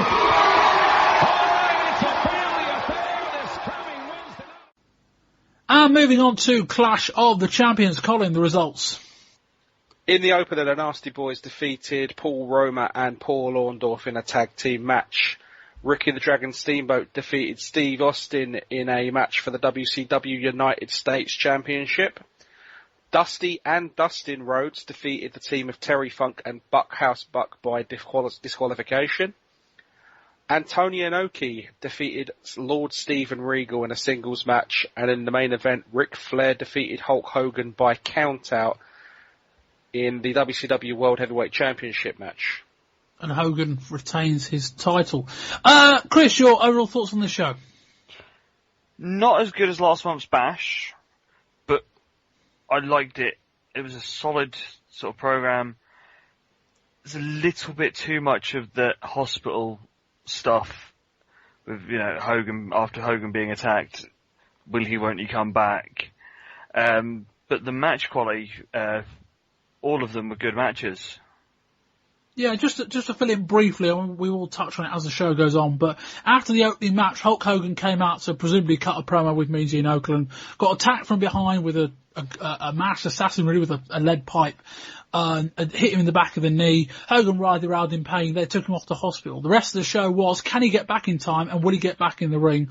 And then he did. But there was a lot of stuff surrounding that throughout the show, which we'll come to as and when we get to it. Colin? We're talking about the Hogan bit. I didn't mind the storyline, actually. I think it added a little bit to the show. I've seen a lot of WCW events, and this was by far one of the better ones in my mind. I've seen a hell of a lot worse. I actually quite enjoyed all the matches on the card. You don't have to sound so surprised or regretful. I do because the Nasty Boys were on the card. Well, true. I don't tend to enjoy Nasty Boys matches, but it was okay. I was pleasantly surprised. I quite enjoyed the show. I even partly enjoyed the Hogan storyline, which I think did go a little bit over the top, but it was all right. Yeah, no, I'd have to agree in the sense that I thought the Hogan story, it was convoluted in parts and there were some continuity errors which I'll come to. I actually thought it added a lot to the show in that it gave it kind of a concurrent theme going throughout the show. It kind of, obviously we're on TV, don't forget, so you've got to give people a reason to stick around after the opener once they've tuned in. So the angle with Hogan, will he get back in time? I thought that was quite a clever little thing. Took away from a couple of matches, given that they're focusing more on that angle than they were on the match going on in the ring. And the main event match was pretty good. We will start with the now babyface Nasty Boys, versus Pretty Wonderful. That's Paul Orndorff and Paul Roma. The Nasties dominated the opening, 2-1 in both Roma and the legal man, Paul Orndorff. A big clothesline to Sags on the outside, which the cameraman largely missed, or the director did, as did the referee. Orndorff then choked Sags on the outside with a camera cable. Sag gets his head round into the ring steps and then sells for a long time on the outside. Back in the ring, Roma sounds Sags and then fluently jumps to the top rope before hitting a nice elbow drop from the top rope. Sags then plays the babyface in peril, which is not something you ever thought you'd hear yourself say. We even got brief Nasties chants from the crowd, so they were at least beginning to get over as faces. Sags came round, but just as he was building some momentum, he got blindsided by Orndorff. Again, the referee missed this. Orndorff goes for a pile driver, but Sag reverses it, and the crowd went with that. We then had a very odd finish where we had Paul Roma on the top of one turnbuckle in his corner. Brian Knobbs on the turnbuckle in his corner, Sags and Orndorff laying in the ring. They both hit kind of stereo splashes, and then the ref decided to count the Knobbs on Orndorff pin, and I'm not particularly sure whether that was correct or not, because I'm not particularly sure who was the legal man. And the Nasties won to a sizable pop from the crowd. Bobby Heenan, as the heel commentator perhaps shouldn't do, quite correctly questioned who was the legal man. But a very nice finish to Colin, what I would say was Nasty Boys babyface match go wasn't all that bad. Yeah, as far as Nasty Boys matches go, wasn't bad. A babyface Nasty Boys is a little bit odd to me. But the fans seem into it, so I think to a degree, they weren't that into it. They seemed into it enough. I mean, I wouldn't have expected it to be as over as it was at that point. It was like, there were nasty chants, which I wasn't expecting. So I think if WCW book it right, then maybe it could gain a little bit of momentum. It was an okay match for the Nasty Boys, which I don't say very often. So it's the best you can hope for, really. Chris? Yeah, great tag team opener. Both teams did some really good tag team moves. The Nasties, as good guys, as Colin was just saying, bit left field, but it was working.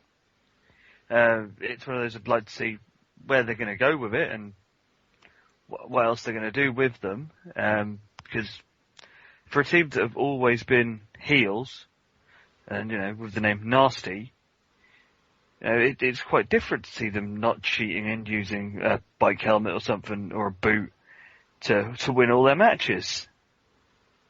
Yeah, I mean, we'll come to it in the TV review, but they are going to be involved in the main event at Full Brawl in the babyface quartet of the Nasty Boys and Dustin and Dusty Rhodes versus the Stud Stable. So I think we'll get perhaps a better indicator of, one, where they are at with the crowd, and secondly, kind of how well they're going to work as babyfaces when we get to that next month. But no, I thought the match was fine. It wasn't necessarily anything much to write home about, but as an opener in a TV show, I thought it was okay. And the crowd work could have been less into it, so I think there's certainly that. After the break, we come back, and Mean Gene Okerlund attempts to interview Hulk Hogan. Hogan comes out, his American-made music plays, and he comes and tries to whip up the crowd. But as he gets out on the ramp, a masked assassin runs out from behind him and hits him in the back of the knee with a lead pipe, or what it appeared to be a lead pipe. Hogan writhes around in pain on the floor, and people like Eric Bischoff, Jimmy Hart, Nick Bockwinkel, and a variety of WCW officials stood around him. Mean Gene Okerlund, who described this as the most heinous crime he'd ever witnessed, said, "This is the most horrific thing I've ever seen." A stretch came out at this point, and he said, "This is absolute madness, total bedlam, a zoo-like atmosphere, a sham." Tony Schiavone, meanwhile, wasn't all that bothered. The crowd eventually started a brief Hogan chant, and Bobby Heenan says they have, quote, locked the arena to try and keep inside who did it. Colin, what do you think of this angle? Mean Gene called it one of the most heinous crimes he'd ever seen, not letting everybody know about the prices of his hotlines. But burn! There we go. Burn. It was a way of keeping the TV audience engaged with the entire show. And to that point, I think it worked. I think it might have got a little bit overdone towards the end of the show, but the purpose it served helped them in the end, because we all saw what the TV ratings were. Chris? Just as Colin was saying, pretty much it meant that we had a story arc for the show. It wasn't just match. It gave us something to keep coming back to. So, and as Colin was saying, it put eyes on it and people were watching it, so they clearly did something right. Yeah, I mean, to say Mean Gene Okerlund overdid it, I think would be an understatement. As I say, he was reacting like, he'd just seen someone shot. And I thought the antithesis between him and then Tony Schiavone, who just, kind kind of treated it as if it was like a regulation occurrence. I thought was quite funny. We will come back to kind of that ongoing storyline as we get to it. Anyway, next match on the show, Ricky Steamboat versus Steve Austin for the US title. Before the match even starts, we cut to a backstage clip of Hulk Hogan being loaded into the ambulance. Bobby Heenan asks if there's even a hospital in Cedar Rapids, which I thought was quite funny. Austin is wearing trunks which read Dragon Slayer on the back. We got some chain wrestling to start, but that quickly breaks down as Austin and Steamboat exchange slaps. Austin prays off in the corner. An official talks to Bobby Heenan, who says that Hogan was struck with a pipe, and the official doubted whether Hogan would ever be able to wrestle again, which Heenan perhaps quite rightly laughed off. We then get a picture-in-picture shot of the camera following the ambulance. I will note, for what I'm about to set up in a few minutes' time, it is daylight outside. We get some nice smooth pin exchanges with counters, Steamboat working over Austin's left arm and shoulder during the match. Heenan sold the idea of Steamboat trying to get Austin to disqualify himself. The rules of the match said that if Austin were to be disqualified, the title would change hands. Steamboat goes for a standing sleeper hold, but Austin sits out on the move for a nice jawbreaker. Sting, apparently seeing what has happened, is flying into Cedar Rapids. He wasn't there. But he wasn't there at the start of the show, which was weird, although I guess he wasn't necessarily booked on the show. But he is, in studio at least now, on a plane from Chicago to Cedar Rapids to prepare to fill in the main event should Hulk Hogan not make it. Back to the match, Steamboat goes for an old school type Undertaker move, but rather than jump into the ring, he jumps to the outside and Austin's arm bounces off the rope, which is a very nice move. Austin then later on drops a knee from the top rope for a 2 count. Steamboat crotches Austin on the top rope, but goes for a superplex, but Austin drops into the canvas. Austin, as he has done all match, disrespectfully slaps and taunts Steamboat, who has had enough and fights back. Steamboat hits a spine buster, then an electric chair drop. Austin kicks out both times. He then goes for a quartet of pins in various positions, but can't get the job done. He then finally goes for a roll-up, gets the 3 count, and we have a new US champion. Corey, we'll come to the Hogan stuff that went on during this match in a minute, but what do you think of the match itself? It was a very good match. Technically sound by 2 very good wrestlers. The only thing is I question whether Ricky Steamboat really needs the US title. I think Steve Austin, he's a fantastic wrestler, but I fear that he has the ability to get lost in the WCW mid-card without the title. Whereas Ricky Steamboat is always going to be Ricky Steamboat. He doesn't need a belt. So I feel a little bit sorry for Austin having to drop the belt to him. Chris? I loved this match. Again, like last month with the Bash match. Great back and forth sort of chain wrestling between the 2 of them. I loved how the match was playing out with the story with Austin trying not to get DQ'd. Because he was going to go to the well of the sort of things that he does, like throwing him over the ropes, or, slight cheating moves, and catching himself just before he did it, because he knew he couldn't get DQ'd because he'd lose the belt. I loved that. The only thing that did annoy me with it was the constant cutting in for the Hogan stuff during this match, because this match was awesome. Yeah, I mean, I think I think there was only one other match that, unless I'm forgetting something, that really suffered from the Hogan stuff, and that was the Regal Inoki match later on. But this was the one that really suffered, in part because the Regal Inoki match was an absolute snoozer.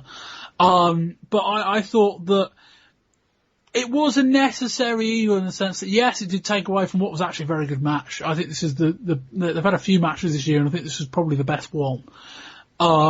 And Chris, I think, as you say, the kind of Austin not being able to get DQ'd kind of perks your interest in the sense that, okay, how's he going to win this then? Or, as it turns out, he didn't. But once you rule out the opportunity for a DQ finish, I mean, I guess you could always book some other schmoz, and God knows WCW have done that enough. But it was set up for some kind of positive finish, one way or the other. And again, I thought the kind of the old school move dropping to the outside was really nice. There are a couple of other really nice exchanges in amongst all that as well. This probably was the best match of the show, I think. I don't think there's any real argument against that. But yeah, and obviously all the stuff going on outside of it. Colin, I'll come to you. I mean, I don't think there's an argument to say it took away from the match. It certainly did, but was it a necessary evil? No. I just think Steve Austin and Ricky Steamboat deserved all of the attention on themselves. It was a great match. It didn't need anything else. Fair enough. No, I disagree. I think it did take away from it a bit, but as we see with the ratings, and I think maybe the fault was putting this match in this position. I think you needed a lot of immediate feedback to keep people hooked in the immediate aftermath of the angle. So maybe the fault was having this match on second rather than maybe third. They had a lot of time. They had a lot of time on this show. It was a longer clash than usual. I think it was 2.5 hours with commercial breaks, about 2 hours without. So it was a bit longer this one than the usual clash. But yeah, I think it was necessary. But I think you could certainly make the argument, put this match in a different spot. Anyway, after the break, we cut to a video of Hogan being taken into the hospital. And the reason I noted it was daylight outside during the match, it was dark during this segment. That's right. It took them 10 minutes. And they must have travelled about 400 miles because it couldn't have been dark anywhere else. So there was a continuity error there. And the reason I raised this more the point was that we're going to have a segment in about 15 minutes time where it is dusk. So they filmed these segments out of sequence, it would seem.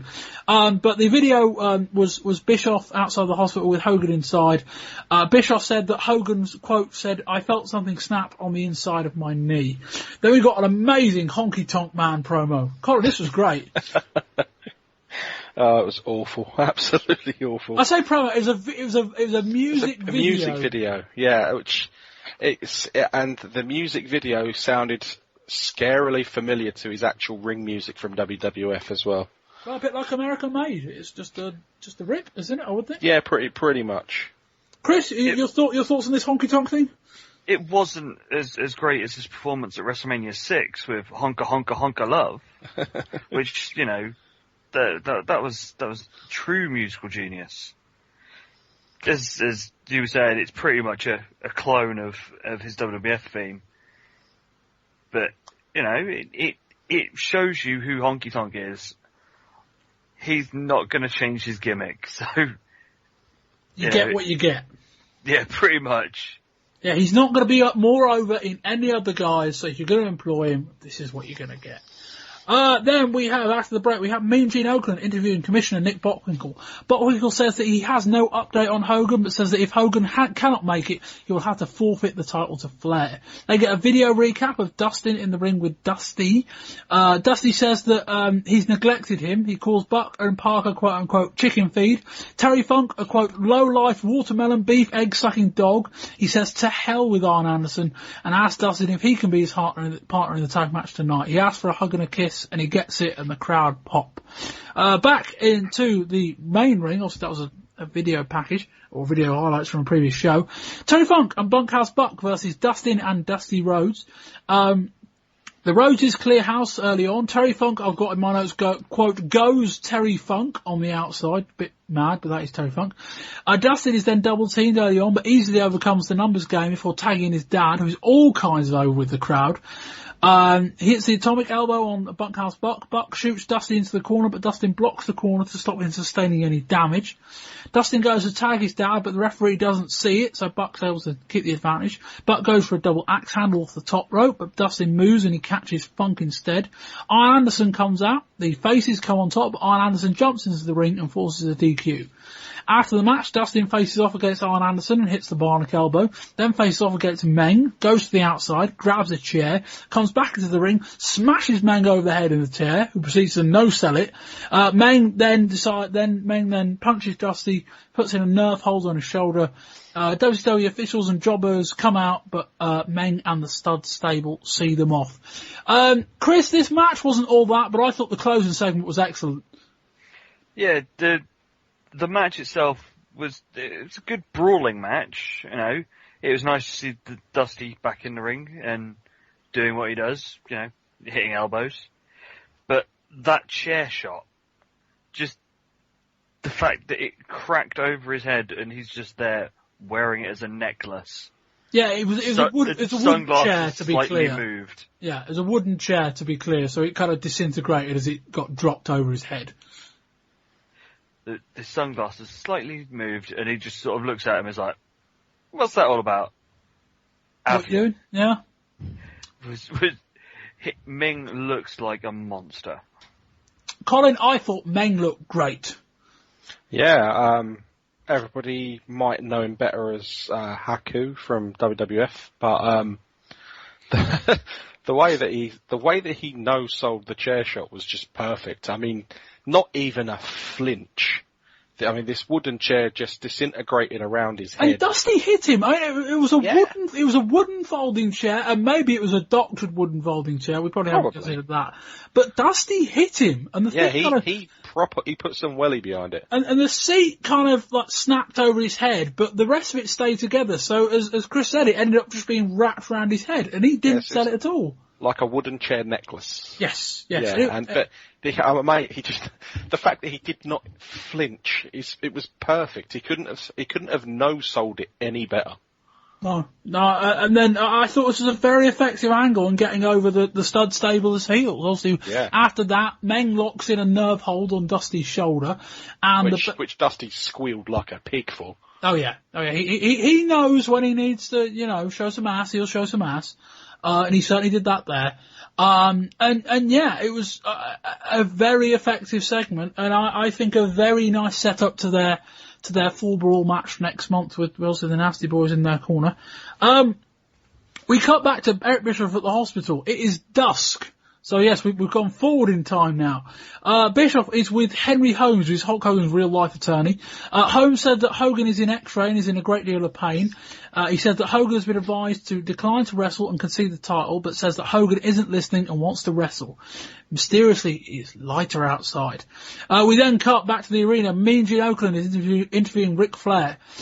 Mean Gene Flair says if Hogan can hear him, he wants him to walk down the aisle and hand him the title and say, Ric Flair, you are right. You are the greatest of all time. Sherry says she has come to dance passionately on Hulk Hogan's grave. We then have Hulk Hogan. The news is that Hulk Hogan is on his way back to the arena, which the crowd pops big for. Bobby Heenan questions whether he will wrestle or whether he's simply going to adhere to Flair's request and hand him the title. Then we get to Lord Steven Regal versus Antonio Inoki. This was the match obviously they set up last month. Inoki comes out and he's moving very well actually. He moves probably better than his age would, or how he looks would suggest. Regal takes the opportunity to attack him before he can get in the ring. This match wasn't all that good. I didn't have a ton of notes on it. I got an uncoordinated brawl, largely focused on striking and close wrestling. We get a shot of Hulk Hogan on his way back to the arena, visibly limping. Nick Bockwinkel comes out and he says to Bobby Heenan, we have advised him not to wrestle, as does everyone else. Word is he will wrestle, but WCW cannot be responsible for what happens. From largely out of nowhere, Inoki puts a sleeper hold on Regal, and Regal passes out. Chris, if there was a down on this show, this was it. Yeah, it was very much a 70s, 80s World of Sport style match where it was lots of open hand strikes, grapples. The only good bit that I remember of the match was Regal hitting a really nice butterfly suplex. It served its purpose. It gave Inoki the win after being disrespected at the Bash. But I could do with not seeing it again. Colin. I mean, Antonio Inoki is a legend in Japan, in wrestling in general. So it's nice for WCW to have a man with his stature on the card. And then you think if you put him in with Steven Regal, you could get a decent match out of it. But unfortunately, it just didn't really work. It's like Chris said, it was very World of Sport orientated type match, Japanese style, which I don't really think it just doesn't work for the American fans at the moment. So it didn't come over very well. You had Bobby Heenan screaming every time Inoki put on which was a choke hold, which apparently Schiavone was telling us all that it was legal in Japan. Well, we're not in Japan, so well, just okay. Got to cover your tracks somehow, I suppose. Yeah, exactly. It's nice to have Inoki on the card, but it really wasn't good. No, I mean, I may have indirectly or kind of muted the idea that WCW deserved credit last month for putting on a snoozer of a tag match for the main event. I don't know whether I can give them credit for going 2 for 2, because this didn't seem to be a snoozer by design. I mean, I don't think either of you watched, I think it was Spring Stampede when Muta was facing Steve Austin, but I do wonder whether Japanese baby faces in America are gonna struggle to get crowd reactions when their facial expressions are so limited. I did see Spring Stampede. I did watch the Muta and Steve Austin match, and I think it was a lot better match than Regal and Inoki was. Oh, it was, but I thought Muta struggled in that match to get over with the crowd against the heel Austin because of his lack of facial expressions. I think a similar thing would have happened here. You had Muta behind the paint, and I don't think the American wrestling fans can get behind a Japanese guy against, say, in Steve Austin's case, against the US, but I mean, Regal's British. Yeah. So you've got basically two wrestlers that the fans maybe aren't overly interested in wrestling each other, and that's what we got. The fan reaction was great to it. And then, Chris, the perhaps bizarre decision of having the guest, Antonio Inoki, choking out the full-time WCW wrestler, Steven Regal. That seemed bizarre. Yeah, the only thing I can see of doing it is because obviously Inoki is a legend, and it's his last run, and he's not going to be seen again, so let him go out on a win. I don't really think it hurts Regal that much. Regal still can come back from this. He'll just find someone else who they give a plaque to or an award to. Go back to that sort of thing of, how dare you give it to him? You should give it to me. I'm a well-deserving English gentleman. And go from there. Yeah. And then, on to the main event. We do get Hulk Hogan versus Ric Flair. Flair comes out, he goads Hogan and demands him to bring back the title. Hogan's music plays, but there is no Hogan. Flair continues to run his mouth, and eventually Hogan comes out with a strapped up knee accompanied by Jimmy Hart and Brutus the Barber Beefcake. The match begins with Hogan beating down on Flair. Flair chops him in the corner, but Hogan hulks up and rips off his shirt. Hogan even bites Flair's forehead. Match spills to the outside, Hogan totally on top. Hogan drops him off the top rope to the canvas. There were a ton of back/chest breaks by Hogan during this match with the action on the outside. The crowd were, not surprisingly, super into all of it. Hogan goes to swing a chair at one point, but Flair gets out of the way and regains control back in the ring. Hogan then uses a crutch from the woman in the crowd. Flair finally starts to attack Hogan's injured knee. This was like 10 minutes into the match. The ref was dealing with... sorry about that. The ref was Miss Sherry crotching Hulk Hogan, dealing with Jimmy Hart. Sorry, I read Hart in my notes and then tried to work out where I went wrong. Flair continues the damage on the injured knee. Flair goes for the figure four. Hogan rises in pain, but eventually powers out. Flair goes straight back to work, but Hogan manages to get the big boot and drops the leg, but cannot get the immediate covering. Flair manages to get back up, locking the figure four again. Hogan at one point appears to tell the referee to end it, but didn't. And then manages to flip the move over so they are both now facing downwards. Hogan kind of tries to get out the move by crawling out of the ring, but as he starts to kind of hang out on the outside, Sherry attacks him with her shoe, not for a DQ. And then the referee counts Hogan out, who was kind of hanging on the apron with his, like, most of his body outside of the ropes, but not out of the ring, and completely overlooking the fact that they were on the outside earlier in the match, and there was no count out. Colin, the crowd were into this. I thought it told a decent story, though with some extraordinary logic holes. Yeah, the crowd was super into it. I would go as far as say that it's what you would call now a standard Flair match. I do not understand the logic behind taking 10 minutes to start working over the knee, especially as Flair's finisher is the figure four.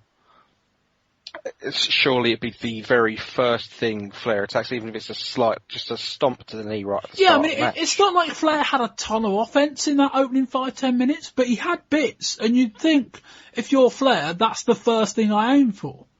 Yeah, absolutely. You saw Hogan biting, raking the back. It's, it was a bit un-Hogan-esque, but he was doing the whole back against the wall thing. He's got the bad leg, so he had to do what he can to try and scrape a victory. But when you get to the finish, it's a ridiculous finish. Absolutely ridiculous. Was it even a count out? Why was it a count out? Surely with Hogan underneath the ropes, the move should be broken. That's it. There's no count out. And then why wasn't Flair disqualified for Sherry hitting Hogan with her shoe? It's a silly finish. Really silly finish. Chris? Was this a no DQ match? No. Because... Not that I'm aware of. How did Hogan not get DQ'd right at the beginning with the choking him with the bandana and the sign that he got from the crowd? And the biting, and the crutch from the lady. And he went with a chair at one point. It's the thing, Hogan... Maybe it was DQ, maybe they didn't tell us. Maybe it was an no DQ match. Because there's so many times here that if they wanted to, have Flair win but not take the title, could have quite easily DQ'd Hogan a lot of times instead of having a quite lame-looking count-out.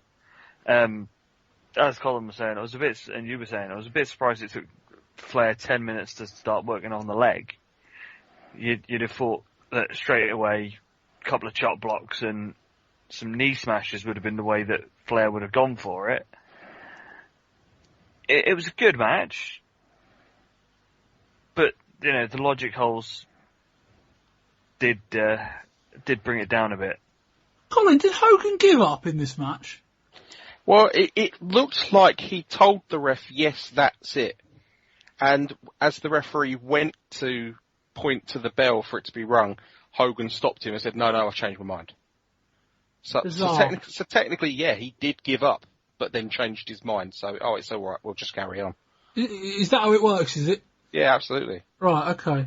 Alright, so after the match, Flair claims that he is champion, because obviously he did win the match. The referee denies this, or was it a DQ? I've got in my notes, nobody's sure, and nobody really is sure.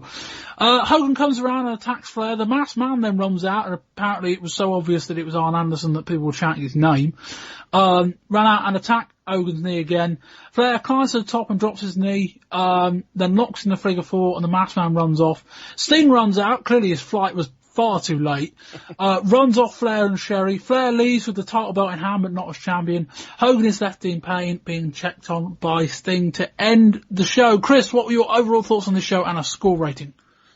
It was a really, really good, solid TV show.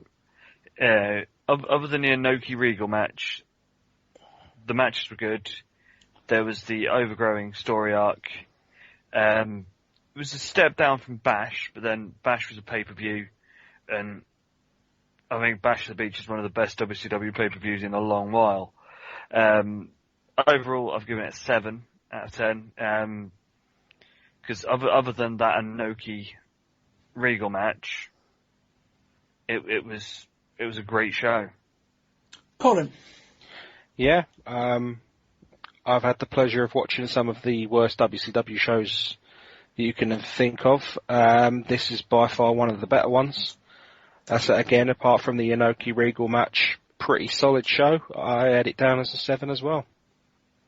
We have a unanimous agreement. I'm also giving it 7 out of 10. The Inoki Regal match was what it was, but you want, and not that I really bring in TV ratings to kind of review a show, but when you look at the ratings, you have to say that the Hogan Flair thing was definitely worth it running throughout the show, and it was a nice story arc.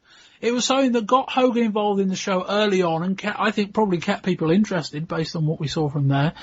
The Steamer Austin match was very good. The Funkhouse Buck Rhodes match was okay, but the post-match angle I thought was excellent. If the main event had have had fewer logic holes, because there are ways you can do that type of finish without breaking so many kind of wrestling rules and wrestling logic in before it. But I thought it was a good main event and a very enjoyable show on the whole. Moving on to the WCW television review. On August the 6th, we had another live show inviting the fans to vote for another face versus heel match. Apparently they do have live shows planned once a month from now on in, although I think they are in Europe next month, so that might be starting in October. Actually, Duggan, I believe, made his in-ring debut on the 6th of episode as well. He won a squash match. Ric Flair faced Terry Taylor. Terry interfered at the end of a very good top rope crossbody to the outside.